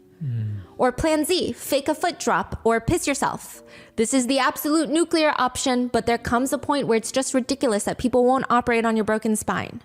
If this account is really Luigi, he's pretty consistent and positive with uplifting people that are suffering similar symptoms as him while acknowledging how debilitating they are. Because again, keep in mind, this is technically an anonymous account. He never releases his name, if this is him. He never says, "Hi, these are my friends. Please look at my friends." Nobody knows it's him writing these comments. And when you see anonymous accounts on the internet, more likely than not, they are some of the most malicious people alive. But he writes to others, "Stuck being sedentary when you're an energetic person and used to being so active is one of the worst aspects of this. But there are still ways to keep your mind and body active while you heal. I spent a lot of time doing yoga, being mindful to avoid certain positions, which was very different for me than my typical routine of weightlifting and martial arts. But I actually have learned a lot and didn't mind the transition at all. Basically, there are still options. Using your body however it is currently capable will not only be critical for your mental health, but also helpful in your speedy recovery. There are always some activities that fall between your normal routine and nothing, even if it initially feels like it's the only option is being sedentary. Hope that helps. Sorry you have to go through this." In another forum about sleep and discipline, it reads, "Why do I feel like vomiting sensations throughout the day if my sleep the previous night is not good?" Luigi allegedly comments, "This has been happening to me since high school. I'm currently in college. Any night I would sleep less than 6 hours, which is a conscious choice, not unexpected poor sleep. I would feel nauseous. Is that unusual? I thought it was normal, to be honest." This is where it gets very interesting. A lot of people with chronic back pain have commented that it's not just your physical that declines. When the pain is so bad, you lose cognitive focus.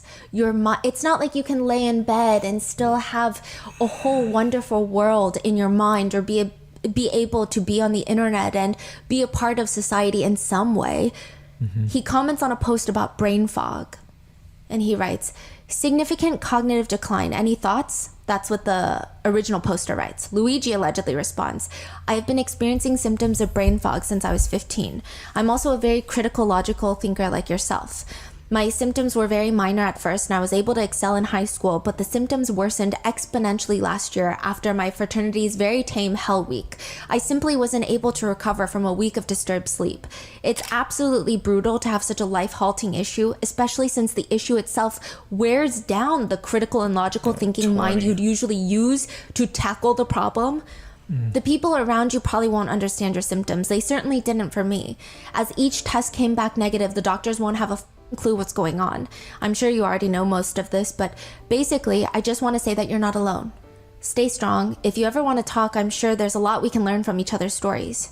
He further comments that it could have been when he contracted Lyme disease when he was 13 years old. That's when he started noticing the cognitive decline. He says, "After my symptoms severely worsened last year, I underwent several rounds of blood tests. 2 of them included Lyme. I'm not sure the specific test, but the results were negative. Do you think this definitely rules out Lyme, or is it possible to still have Lyme given negative results?" Okay, the brain fog thing, I see a lot of people making fun of it on the internet, which I think is crazy. I know brain fog sounds like a silly little issue. I've personally dealt with long bouts of brain fog. You don't even recognize yourself. You want to pull out your hair. It impacts even the way that you see yourself, your whole identity, self-identity even. It was quite unexpected and unusually painful. He writes, "Working through the brain fog to get my degree has certainly been tougher than anything I ever thought I could handle. Granted, I went from almost entirely A's at a tough school to just passing my classes and not understanding anything, putting in probably twice the amount of work. There were quite a few times that I considered dropping out, but ultimately I decided that dropping would be much worse.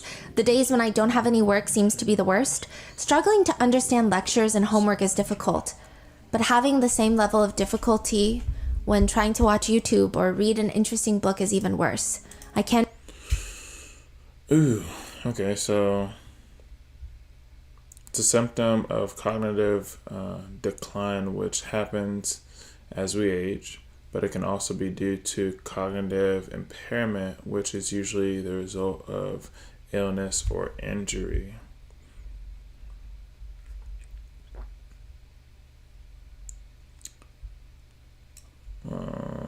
What mental illness causes brain fog? Possible causes autoimmune condition like lupus, multiple sclerosis, and I don't know how to say that. Fibromyalgia, I don't know. Diabetes and low blood sugar levels.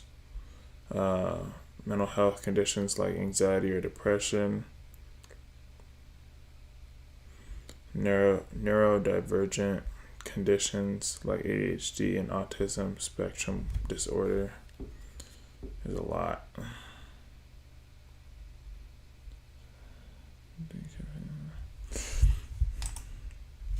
I don't even enjoy my free time. I think it's important to hold on to everything for as long as we can. Every year I've improved as a person, learning new things, meeting new people, etc. Last year I ceased to tackle anything new and simply held on to what I had built up over the years. Soon it might be impossible to even pass my classes. At that point, it seems like the no-knowledge lifestyle is the only option, as you say. I also used excuses for why my grades started tanking. I used to tell my friends that GPA doesn't matter much for computer science, so I don't care. By hiding the symptoms, though, I stopped myself from getting advice from them, which has definitely turned out to be helpful. He's saying it's embarrassing, but just tell your friends, don't make excuses, because they could help you.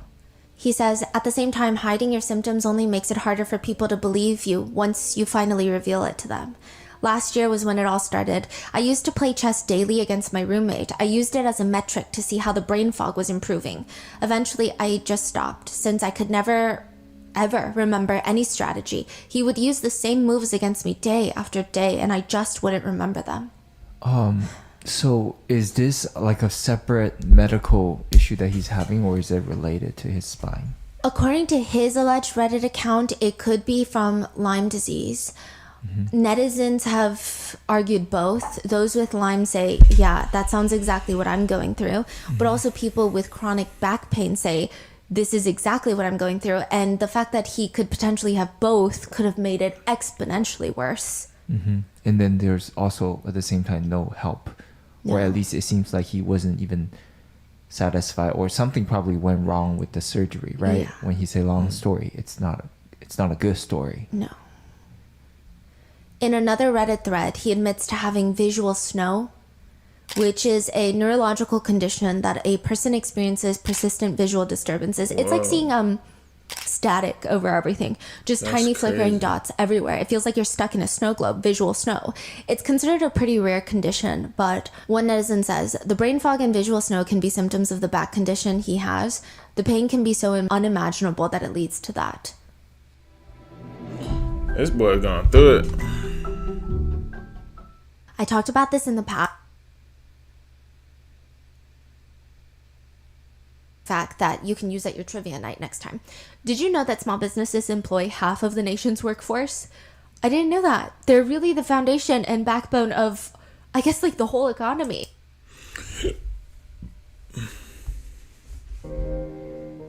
One netizen who claims they have the same condition as Luigi, they write, I would often end my days whimpering on the floor because I couldn't keep going that day. I almost passed out in an airport bathroom, then realized I had been peeing on my shoe. It's hard to think when you're in that much pain. If your brain starts to shut down from the pain, it can affect your vision and give you visual snow. But it seems like, according to the Reddit comments that he's allegedly leaving, he seems optimistic about getting this surgery that he allegedly had in 2023. Prior to the surgery, he comments, the doctors, a bunch of them decided no operation is required for me anytime soon, but basically recommended I avoid any and all physical activities outside swimming and physiotherapy. Bizarre yet common advice from sedentary people who don't live life to the fullest. In my opinion, if your spine is broken and unstable to the point where you can't run, do you want to be walking around with it? What are you going to do? Wait until you take a bad fall and the instability causes some real nerve damage and you need surgery? The same account posts after getting the alleged spinal fusion surgery in July 2023. He writes that within days he was able to sit up on his own, stand, and even walk just fine. He says, quote, the surgery was not nearly as scary as I made it out to be in my head, and I knew it was the right decision within a week. So it sounds good in that moment? Initially, but perhaps the surgery did not go as planned, because one of his close friends allegedly states the back surgery is what changed everything for him. He went absolutely crazy. They said he went off the grid. He did not talk to his family. He did not talk to his friends. Nothing. He was solo traveling. Some state that he was probably in Japan for a brief moment in time. His friends were trying to tweet at Luigi saying, "Are you okay? What's going on with you?" They say, "Hey man, I need you to call me. I don't know if you're okay or just in a super isolated place and have no service. But I haven't heard from you in months. You made commitments to me for my wedding, and if you can't honor them, I need to know so I can plan accordingly." October 2024, another tweet. "Hey, are you okay? Nobody has heard from you in months, and apparently your family is looking for you." November 26, 2024. "Thinking of you and prayers every day in your name. Know that you are missed and loved." November 27th, 2024. They just keep at Luigi, his handle. One of Luigi's friends said that he sent him an x-ray of his back after surgery, and they said it looked heinous. It just giant screws going down his spine.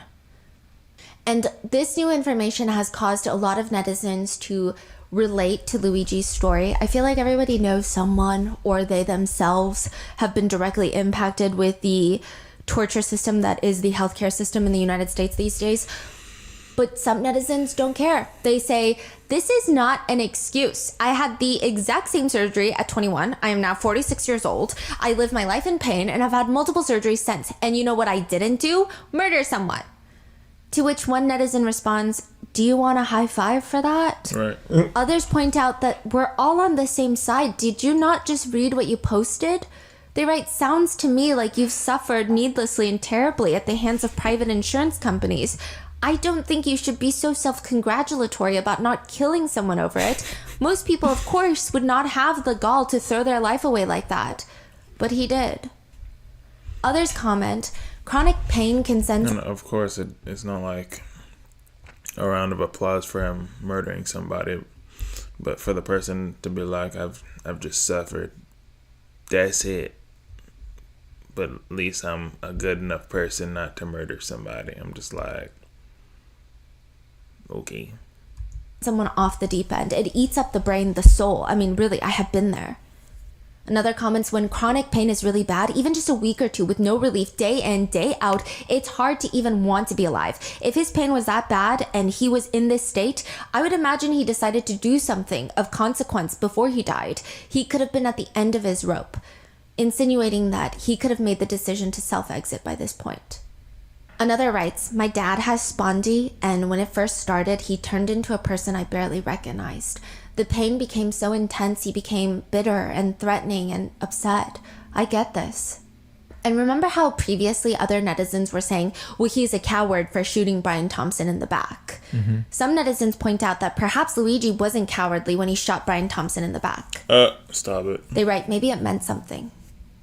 Regardless of Luigi's motive, Luigi has started what many netizens feel is a moment for class consciousness.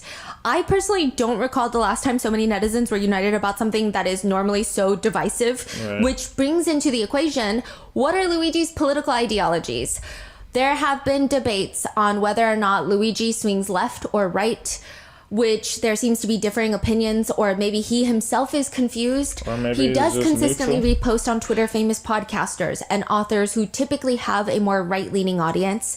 He also rated J.D. Vance's Hillbilly Elegy 3 stars, his book, which is not the worst rating, but considering he gave the Unabomber 4 stars, I'd say it's not a great thing.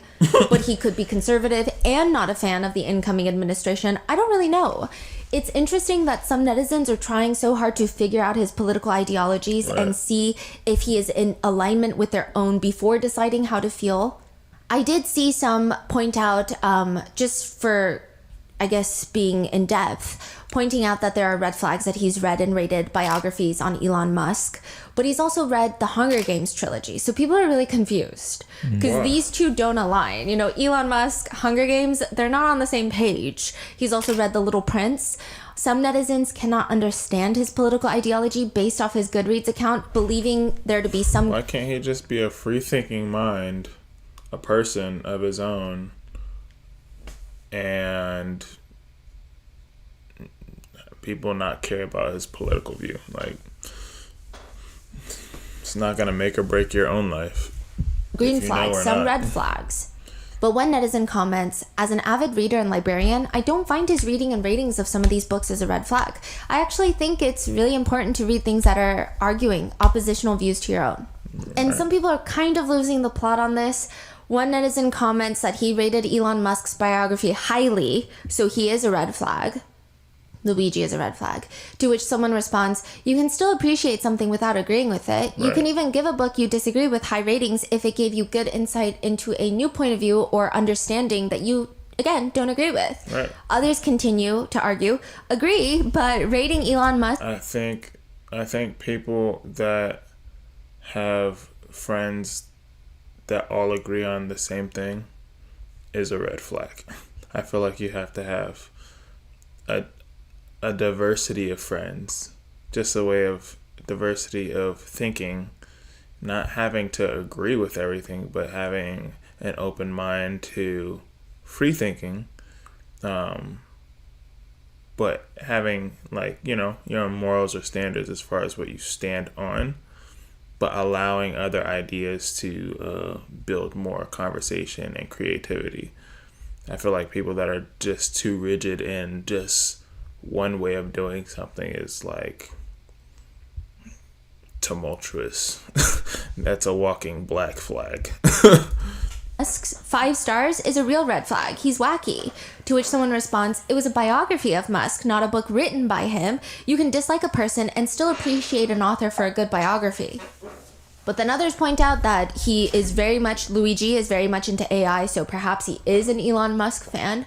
But some netizens also point out that he also seems to like Peter Thiel, and he has tweeted about him in recent years, which netizens don't like. Peter Thiel was a co-founder for PayPal. Interestingly, both Peter Thiel and Elon Musk are from the so-called dubbed PayPal mafia, which Elon Musk was fired from PayPal and replaced by Peter Thiel, so they're known to have a contentious love-hate relationship, but they both have very close ties to the incoming administration. Peter Thiel was allegedly the former mentor to JD Vance, the incoming VP. So their relationship is seemingly intertwined, and now people are calling into question, wait, whose side is Luigi on? But I will say, for this case, most netizens don't care. They don't care where he lies politically, at least not in relation to Luigi. They think regardless, this is a moment that we finally have to talk about healthcare, to open this meaningful dialogue. Do we really need it to be left versus right, when really what it is up versus down? It's who's at the top and who's being denied coverage and dying at the bottom. That's what it is. They're saying it doesn't matter your political affiliations when there are massive healthcare insurance companies denying your claims. They don't ask you, hey, do you like this person or this party or this politicians or this tech founder who's doing some crazy things? Like, do you like this person or that person? They don't care. And they're saying that anyone that's trying to have that conversation is doing a disservice to all those Americans that are getting denied coverage. Other netizens have taken to just joking about it. They think the fact that he favorited the bullet journal is kind of funny. They comment he may have misunderstood what bullet journal means. Additionally, many netizens really like Luigi based off of his Reddit account. His other accounts have his name and likeness. So all of his friends and family, probably the administrators at UPenn, can see his LinkedIn, can see his Twitter, his Instagram if they really want. But his Reddit account was more or less anonymous, and the way that he speaks, comments, and interacts with netizens, there is not a single mean comment. Yeah, you can tell what kind of person he is. Yeah, they believe he's clearly. a decent guy. He would tell strangers on the internet, you'll do great, whatever you decide. We can't be afraid to live our own lives to the fullest. Of course, always feel free to DM me if you have any questions in the future. Sorry you're also a member of this shitty back club, but know that you'll be fine whatever you decide. This kind of reminds me of a saying, I think it was the Joker that said it to Batman, where the Joker was like, we're the same person, we just chose different paths or something. It correlated the same way. It's like they're the same person with the same crappy background, but we just chose different paths. And Batman, on the other hand, is like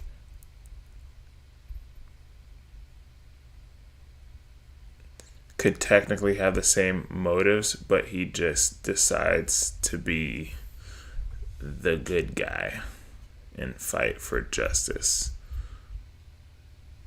while the Joker is technically the same person but revolts. And this is almost really like that. It's like, but like almost as if Batman turned into the Joker. Or surgery is scary, but the sooner you get past this, the better. Good luck with the neurosurgeon consult. Did you see the Chinese girl? Yes. Okay, so there was this Chinese post that went viral on Red, which is a Chinese social media app, and she was talking about how her friend was at the same Hawaii dorms that Luigi was in, and the post has been slightly mistranslated. It's come onto American social media stating that the girl was talking about how Luigi was so sweet. Everybody called him sweet. He was down to earth, very smart, very brilliant. And anytime he would eat ice cream from the communal freezer, he would replace it. So that was how it was translated, and it went viral in America. And people are saying that is so sweet because most people won't replace ice cream that they ever ate. But the truth of the Chinese post is actually much sweeter, because the post is her friend had just mentioned in passing, like, oh, I ran out of ice cream. And Luigi came with ice cream, and it was really well decorated. He took painter's tape, because I guess he didn't have ribbon lying around, because who has ribbon lying around? And he used the painter's tape to wrap it and do a little painter's tape bow at the top. But some netizens don't agree, writing, the guy pops out from behind a car and shoots someone who is defenseless in the back, killing him, and Reddit is over here saying, what a kind guy. I'm not sure kind is the right word to describe a killer who made generic supportive comments on Reddit. Another comment reads, yeah, he committed cold-blooded murder because of his overwhelming kindness. But a lot more people are supporting Luigi. Even in the same facility that Luigi is being held in after his arrest. He's in Pennsylvania as of filming this. He's fighting the extradition to New York. If he goes to New York, he's going to be held at Rikers Island. But the inmates of that same compound, they're screaming out the window towards the reporters, Luigi's conditions suck. Free Luigi! Which one netizen comment reads, inmates shouting free Luigi and not free us should tell you everything about that man. But this interview by News Nation is actually quite fascinating. I've never seen an interview conducted in this manner. They told inmates, because the inmates were watching their show, so they told them to watch at a certain time. The inmates have TVs in their cells. They turn on the news and they can see Ashley, the host, talking. Then they have another reporter outside the prison and they can see him too, and he can see the inmates capturing all of this, and they're screaming out the window, responding to the questions being asked on TV. They're asked if their dinner was good, yes or no, and they scream, terrible, it was terrible, that's BS, because they release what the inmates eat every day, and they say, that's not what we're eating. Oh, like fake food, fake photos? Yeah. Oh my god. Like fake menus. The inmates later confide that they're getting punished for speaking with journalists. If they can hear me right now, to answer yes or no. Does Luigi have television in his single cell?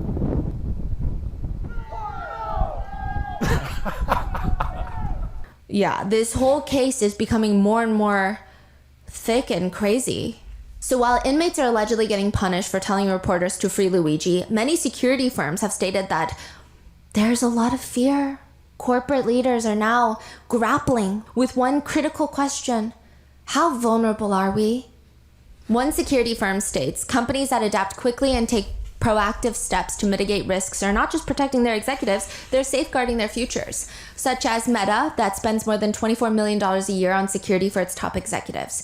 But for the major corporations that don't, they seem very nervous. Some top corporate security providers have reported a massive influx of calls from potential new clients. To put it simply, every C-suite executive at any major corporation now wants a bodyguard. Which, of course, netizens think is just dripping in bloody irony. Other netizens think it's slightly reasonable, considering new wanted posters have popped up here and there in New York City.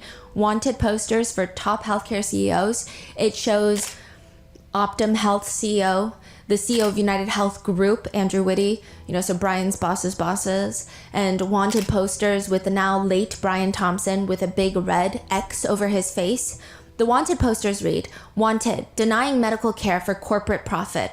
Healthcare CEOs should not feel safe. United killed everyday people for the sake of profit. As a result, Brian Thompson was denied his claim to life. Who will be denied next? Deny, defend, depose." I will say, I guess subjectively this could be argued as being threatening, but I've never seen the NYPD so up in arms about something. The way they talk about these wanted posters is so bizarre. So outraged by these wanted posters, which again, I guess you could say they're not in good taste, but to be that enraged? Just so ironic. So ironic. If your ex-boyfriend made a wanted poster with your face, a regular civilian on there, posted them all over New York City, you probably wouldn't even be able to get a restraining order. The NYPD would be like, well, did he kill you yet? Right. No. Did he commit a crime yet? No. Freedom of speech. Moving on next. Get out of our precinct. You could, which is crazy because you could legitimately have death threats written to you and be able to track who sent a death threat to you. Like somebody gonna kill you, and they'd be like, we can't do anything. But you can plan a murder and or murder somebody. You won't be sentenced to as much time in jail if you just murdered somebody compared to you pre-planning a murder. You know what I mean? Like, but that only happens if there's an attempt or success, which is insane. Like, dog. What some people are saying, like they couldn't get them, like this ex-boyfriend's harassing me for years, and they wouldn't do anything. Nothing. And here they are just up in arms about these wanted posters. So again, I think they're just making the situation worse. Alongside that are pictures on social media that are circulating of the salaries of the 8 biggest health insurance CEOs, along with their names and pictures, which is not illegal, by the way. These are publicly traded companies. They are required to release, I think, at least their CEOs and I think like a handful of their top executives, along with their salaries. This is public information, but NYPD does not like it, stating this has the capability to inspire a variety of extremist and grievance-driven malicious actors to violence. It's clear the police are very upset, and the netizens have said, matter of fact, let's talk about you too then. The NYPD budget for 2024 is $6.3 billion of taxpayer money. They say, what are you doing? NYPD alone is $6.3 billion? NYPD. A year. 1 year. That's insane. Wow. Yeah, and now netizens are saying, what are you doing to solve regular everyday people's murders, huh? Do you send scuba divers into the lakes at Central Park? Because that's our first time seeing that. Netizens also feel the way NYPD acts like they took a dangerous criminal off the streets before he potentially harmed normal people like you and I is goofy. The officer that arrested Luigi in Pennsylvania, his name is ironically Officer Fry, and Luigi was arrested at McDonald's, so people think the plot keeps getting thicker. Stop it. He says, I can't say I was expecting it by any means, but it feels good to get a guy like... Arrested by Officer Fry. And the news interviewed a guy named McDonald at McDonald. Where's Mario if they got Luigi? That off the street, especially starting my career this way. Officer Fry just started his career? That's crazy. Which a lot of people believe highlights again how not in sync, out of touch, frankly. They're not saying risk your life and don't arrest people that need to be arrested, I guess, right? But they're saying, why make this statement? Say nothing. If you have, say nothing. They're saying the police, big corporations, mainstream media, are so out of touch with public sentiment. Again, not saying that if someone is committing a crime, the police should do nothing about it. Just, I mean, there's got to be a better way for him to have said something about it without saying, yay, I might get a promotion so early on in my career. So, great. One netizen comment reads, the NYPD just proved they have the resources to solve any murder by catching Luigi Mangione. Interestingly enough, they only seem to care to deploy them when the victim is worth $50 million. But another comments, this has so much more to do with the embarrassment and scrutiny this brought onto the NYPD than his net worth. This happened in the open brazenly in Midtown Manhattan. If NYPD did not catch this guy, they would look really, really stupid. As for how they caught Luigi, it seems to be just a phone call from a McDonald's employee that some people call a rat. But the NYPD... I heard that there's supposed to be a reward, and the person that called didn't even get a reward for finding the person or noticing the person and calling it in. I think they got like $50, and I think they also got fired from the McDonald's, which is crazy. So technically, they didn't find them. A civilian reported him. So says a combination of old school detective work and new age technology is how we caught Luigi. The police commissioner continues, we should never underestimate the power of the public to be our eyes and ears. Now the case will continue through the criminal justice process, and while we are proud of today's accomplishment, we must of course remember that there is a family in mourning. People say it's just another reminder of class consciousness. One netizen comments, all the effort and resources to apprehend him. If any of us were murdered, they would have no leads. There's a video of Eric Adams, the mayor of New York City, who is, I believe, still under investigation for his own corruption. Oh, yeah. He's calling Officer Fry from Pennsylvania, the one that arrested Luigi in McDonald's. Yes, and the mayor tells him, we as New Yorkers appreciate it. You did a great job. You took a dangerous person off the streets. You're going to be the most popular police officer in your town. I guess we found our guy. Yes, we as New Yorkers, we appreciate it. You took a dangerous person off the street. We thank you so much. Well, you're gonna be the most popular police officer in your town. And netizens said, okay, bet. And the police have been receiving threats for arresting Luigi.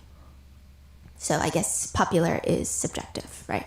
Another disconnect between mainstream media and most netizens is, well, some netizens think mainstream media is overdoing the theatrics. Mainstream media writes that Luigi was a video game assassin. They write he once belonged to a group of gamers who played assassins in the video game. You scroll down, what's the video game, you ask? Assassin's Creed. Among Us. Oh, Among Us. Oh my gosh. So dumb.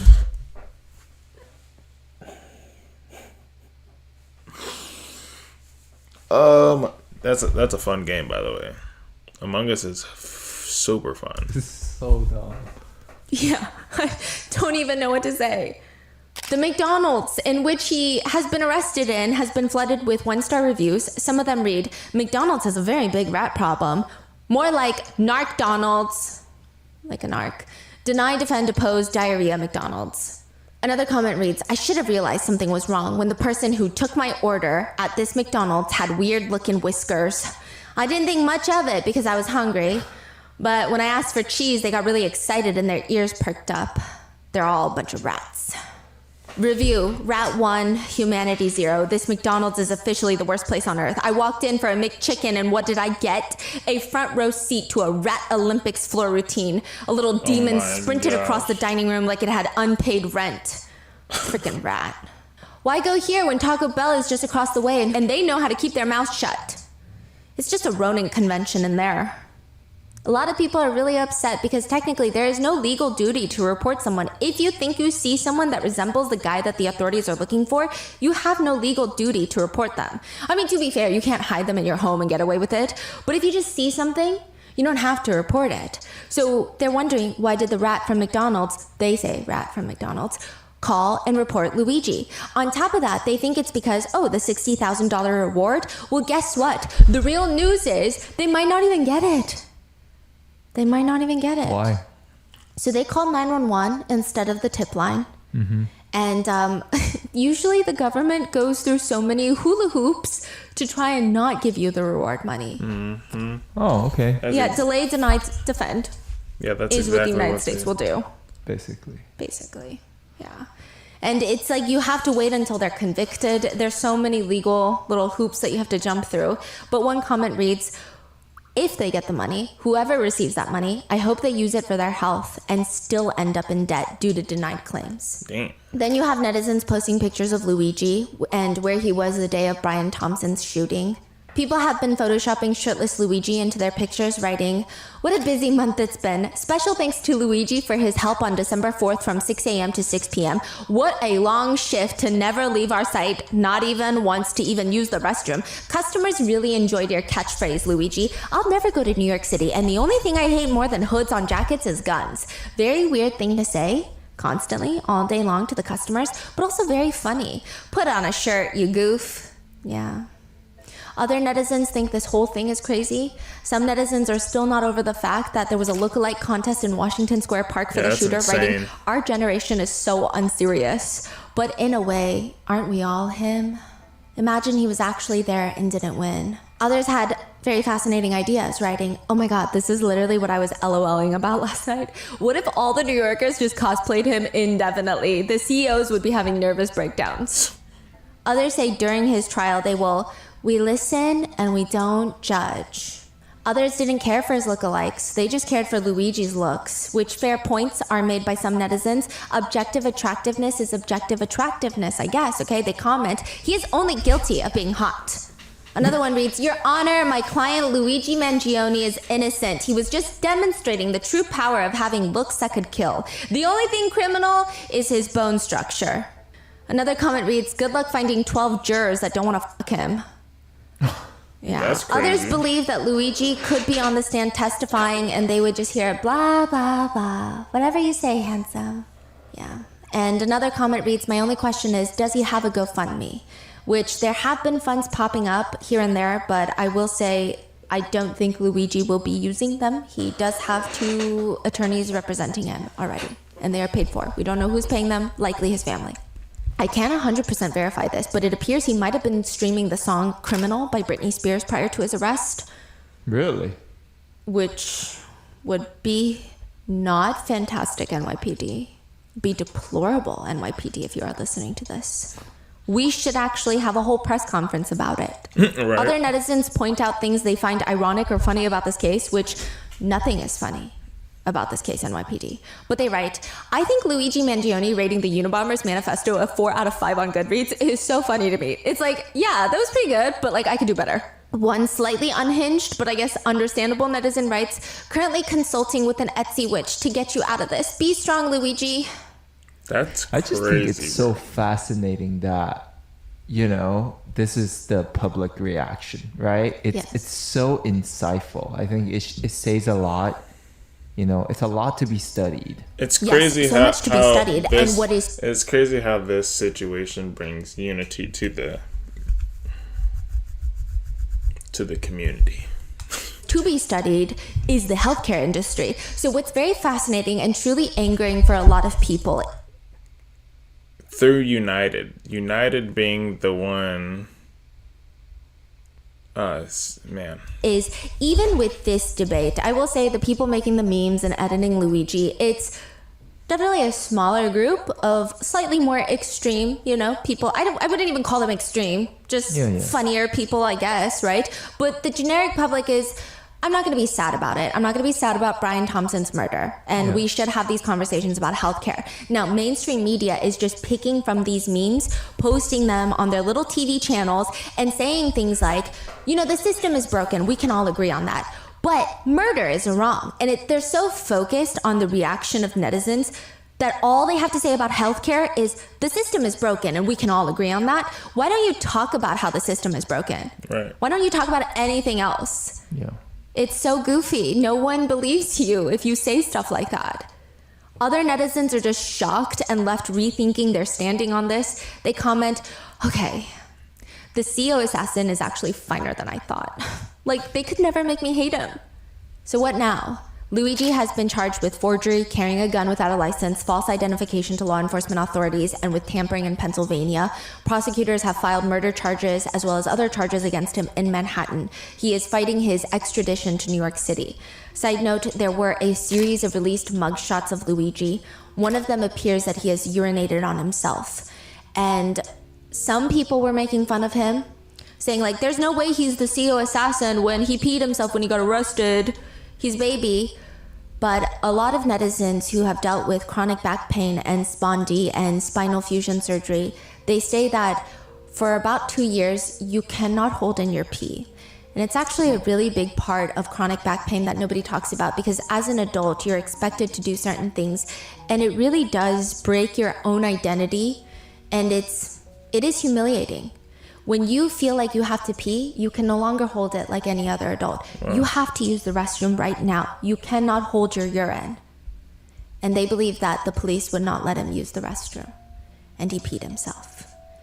And some netizens were actually pointing out, police have allegedly done this before, where if they really don't like a suspect, they'll try to get you to beg for things. They want to humiliate you. Yeah, if they have you in a So cell. they might have tried to get Luigi to beg them to use the restroom, and he might have decided he'd rather urinate himself. I think it was you that pointed this out, because we were talking about it over. And sometimes they'll just have you sitting in there anyways. I mean, you're sitting in there anyways, but like they're gonna refuse everything, and I mean you're at their full control technically. So. And you're saying he does hold his chin up high in that specific photo. Yeah. So it that might. Photos, like, you can tell his energy. Like, I'm not going to beg, and I'm not going to. So, again, we could be speculating and we could be wrong, but something to note. During Luigi's first court appearance, it's been reported that, quote, prosecutors tried to highlight the $10,000, the $8,000 in USD, the $2,000 in foreign currency that was found on him. Also, they said that he had a Faraday bag, which blocks electronic signals. The prosecutor suggests criminal sophistication with what was found on his body. Apparently, Luigi added during his first court hearing, this is when he didn't have an attorney, he said, I'd like to correct 2 things. First, I don't know where any of that money came from. I'm not sure if it was planted. And also, that bag is waterproof, so I don't know about criminal sophistication. Then during his next hearing, he's heard yelling while the cops slam him up against the wall. This is completely unjust and an insult to the intelligence of the American people and their lived experience. And completely out of touch, and it's an insult to the intelligence of the American people and their lived experience. Which has opened the door to more conversations about the mainstream media coverage versus social media coverage. Mainstream media reports this as a violent outburst. They're almost framing him as this... This is like some stuff of like the Joker. I ain't gonna say nothing, but people that decide to revolt against things and such, and more people doing things as such, would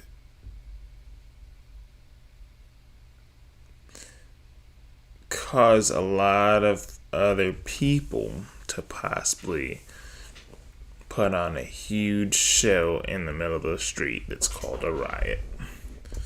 Maniac. Some netizens have even stated, people are making jokes about this, but be prepared for the media to hand select photos that make him look as deranged as possible, which they've already started doing.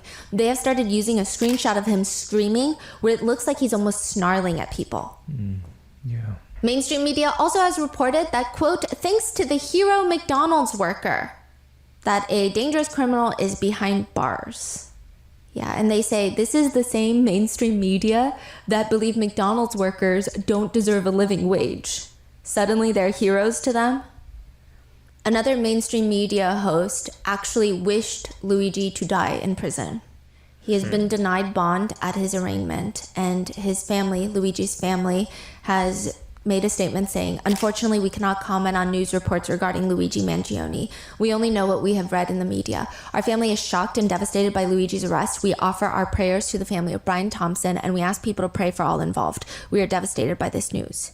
In Pennsylvania, Luigi is represented by Tom Dickey, one of the few attorneys in Pennsylvania that's qualified to do death penalty cases. Not that this is a death penalty case as of right now. It wouldn't even be in Pennsylvania, but just to show he's a very qualified attorney. When asked if the so-called manifesto is enough evidence for the police, Luigi's attorney states, "I know you can't tell, but I'm 5'6". But I could write on a piece of paper that I'm 6'5" and all other kinds of stuff. Yeah. So he's saying you could write whatever you want on a piece of paper. How is that evidence? Oh, okay. Yeah. So a lot of people really like his attorney because the way he's just so blunt, for lack of a better words. Yeah. And he seems like he's having a good time with the media. As for evidence, he says he has seen no evidence against his client. He holds up both of his hands like he's trying to catch a ball. And he says, "Look, zoom in. This is all the evidence I've seen." You can look on this table, and here's all the evidence I have right here, guys. So zoom in, I suppose you want to it. Nothing. He also admits when asked that yes, according to his staff, people are reaching out to him, trying to offer to help to pay Luigi's legal bills. CNN straight up asks him, "Why do you think people are offering to help pay his legal fees?" He responds, "The Supreme Court says all these rich billionaires can give all kinds of money to candidates, and that's free speech. So maybe these people are just exercising their right to free speech and saying that's the way they're supporting my client." Which kind of shuts CNN up pretty quickly. So that's his attorney in Pennsylvania. Recently, he just retained another attorney in New York who, interesting, has a connection to another case that we've been working on. She is the wife of his first name Mark, I believe, Mark Agnifilo. You guys don't have to respond, but everybody that's in the chat, what do you guys think of this whole situation? You don't have to respond. I'm just throwing out the question. Like, there's a lot, obviously, in this, but as simple, do you guys think he's innocent? I mean, clearly, well, actually, that's not true either.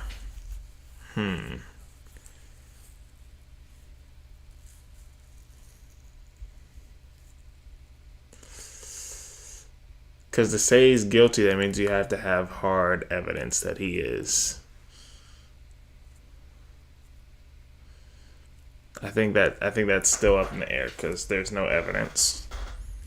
But I guess, how do you guys feel about this? Do you feel like the justice system is right by locking him up?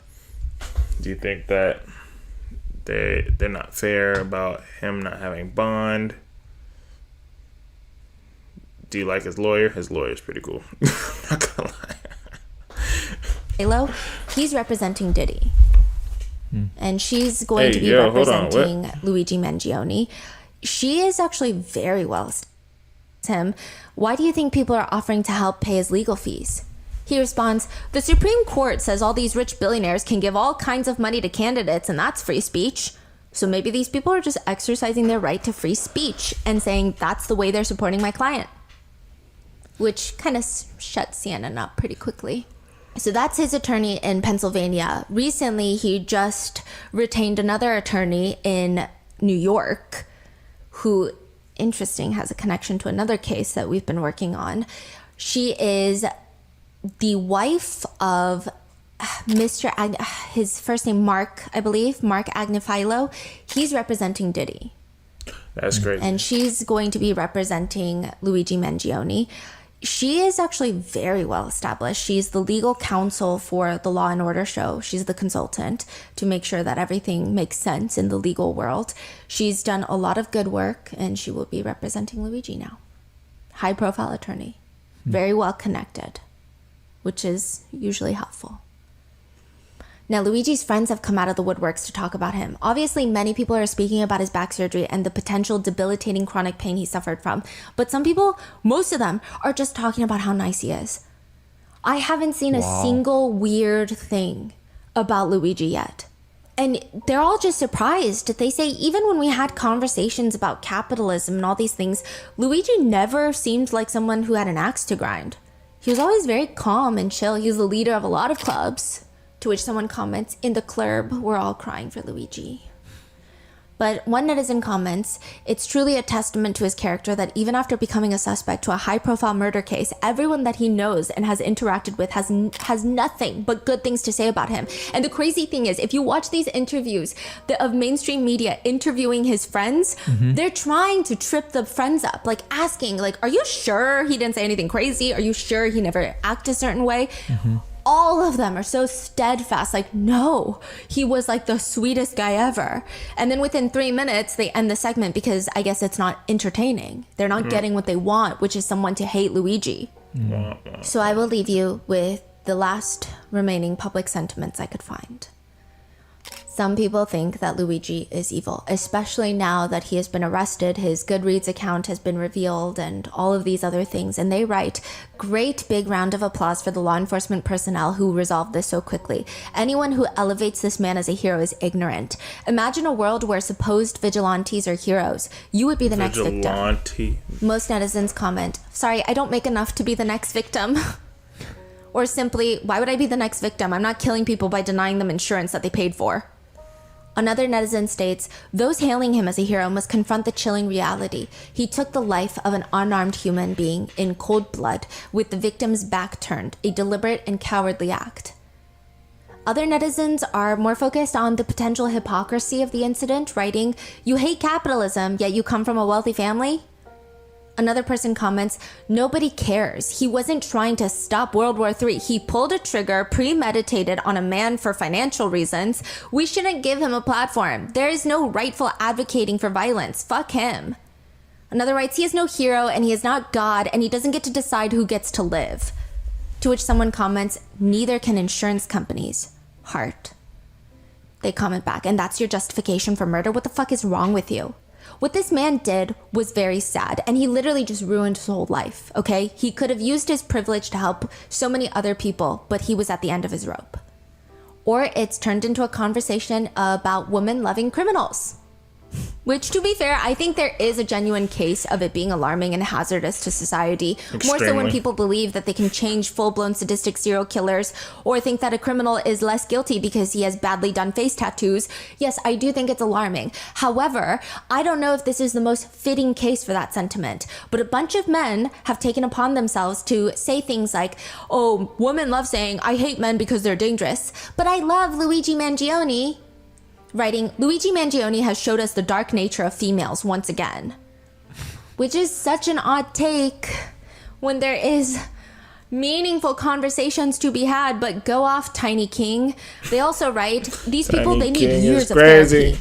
To which a lot of girly pops have responded in the comments. I mean, yeah, but they won't cover it, so here we are.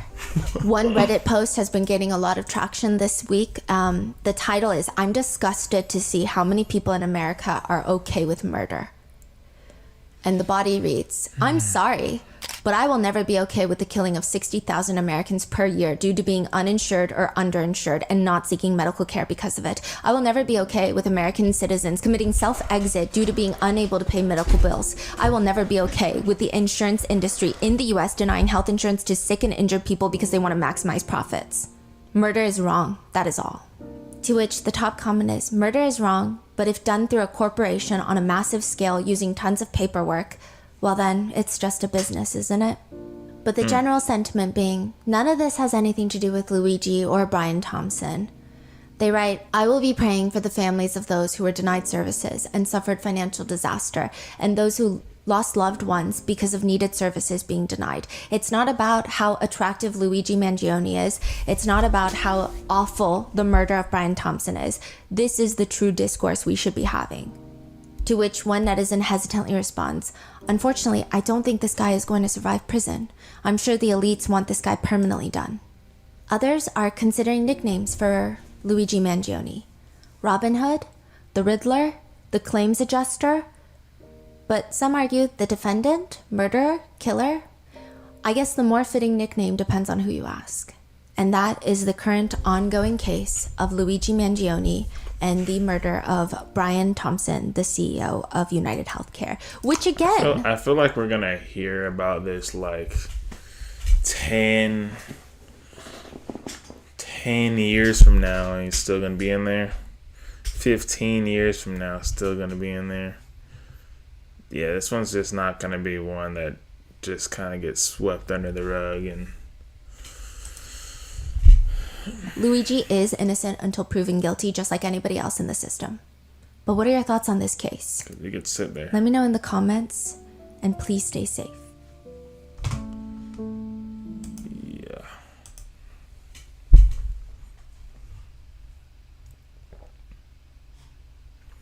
That was pretty cray-cray.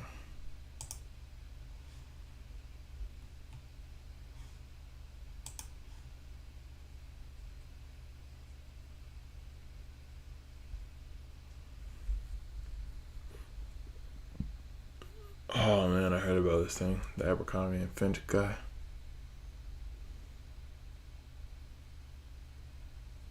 Ew, there's 3 hours. That would have to be like another day for me to do the Diddy one. This one here. I did the other two.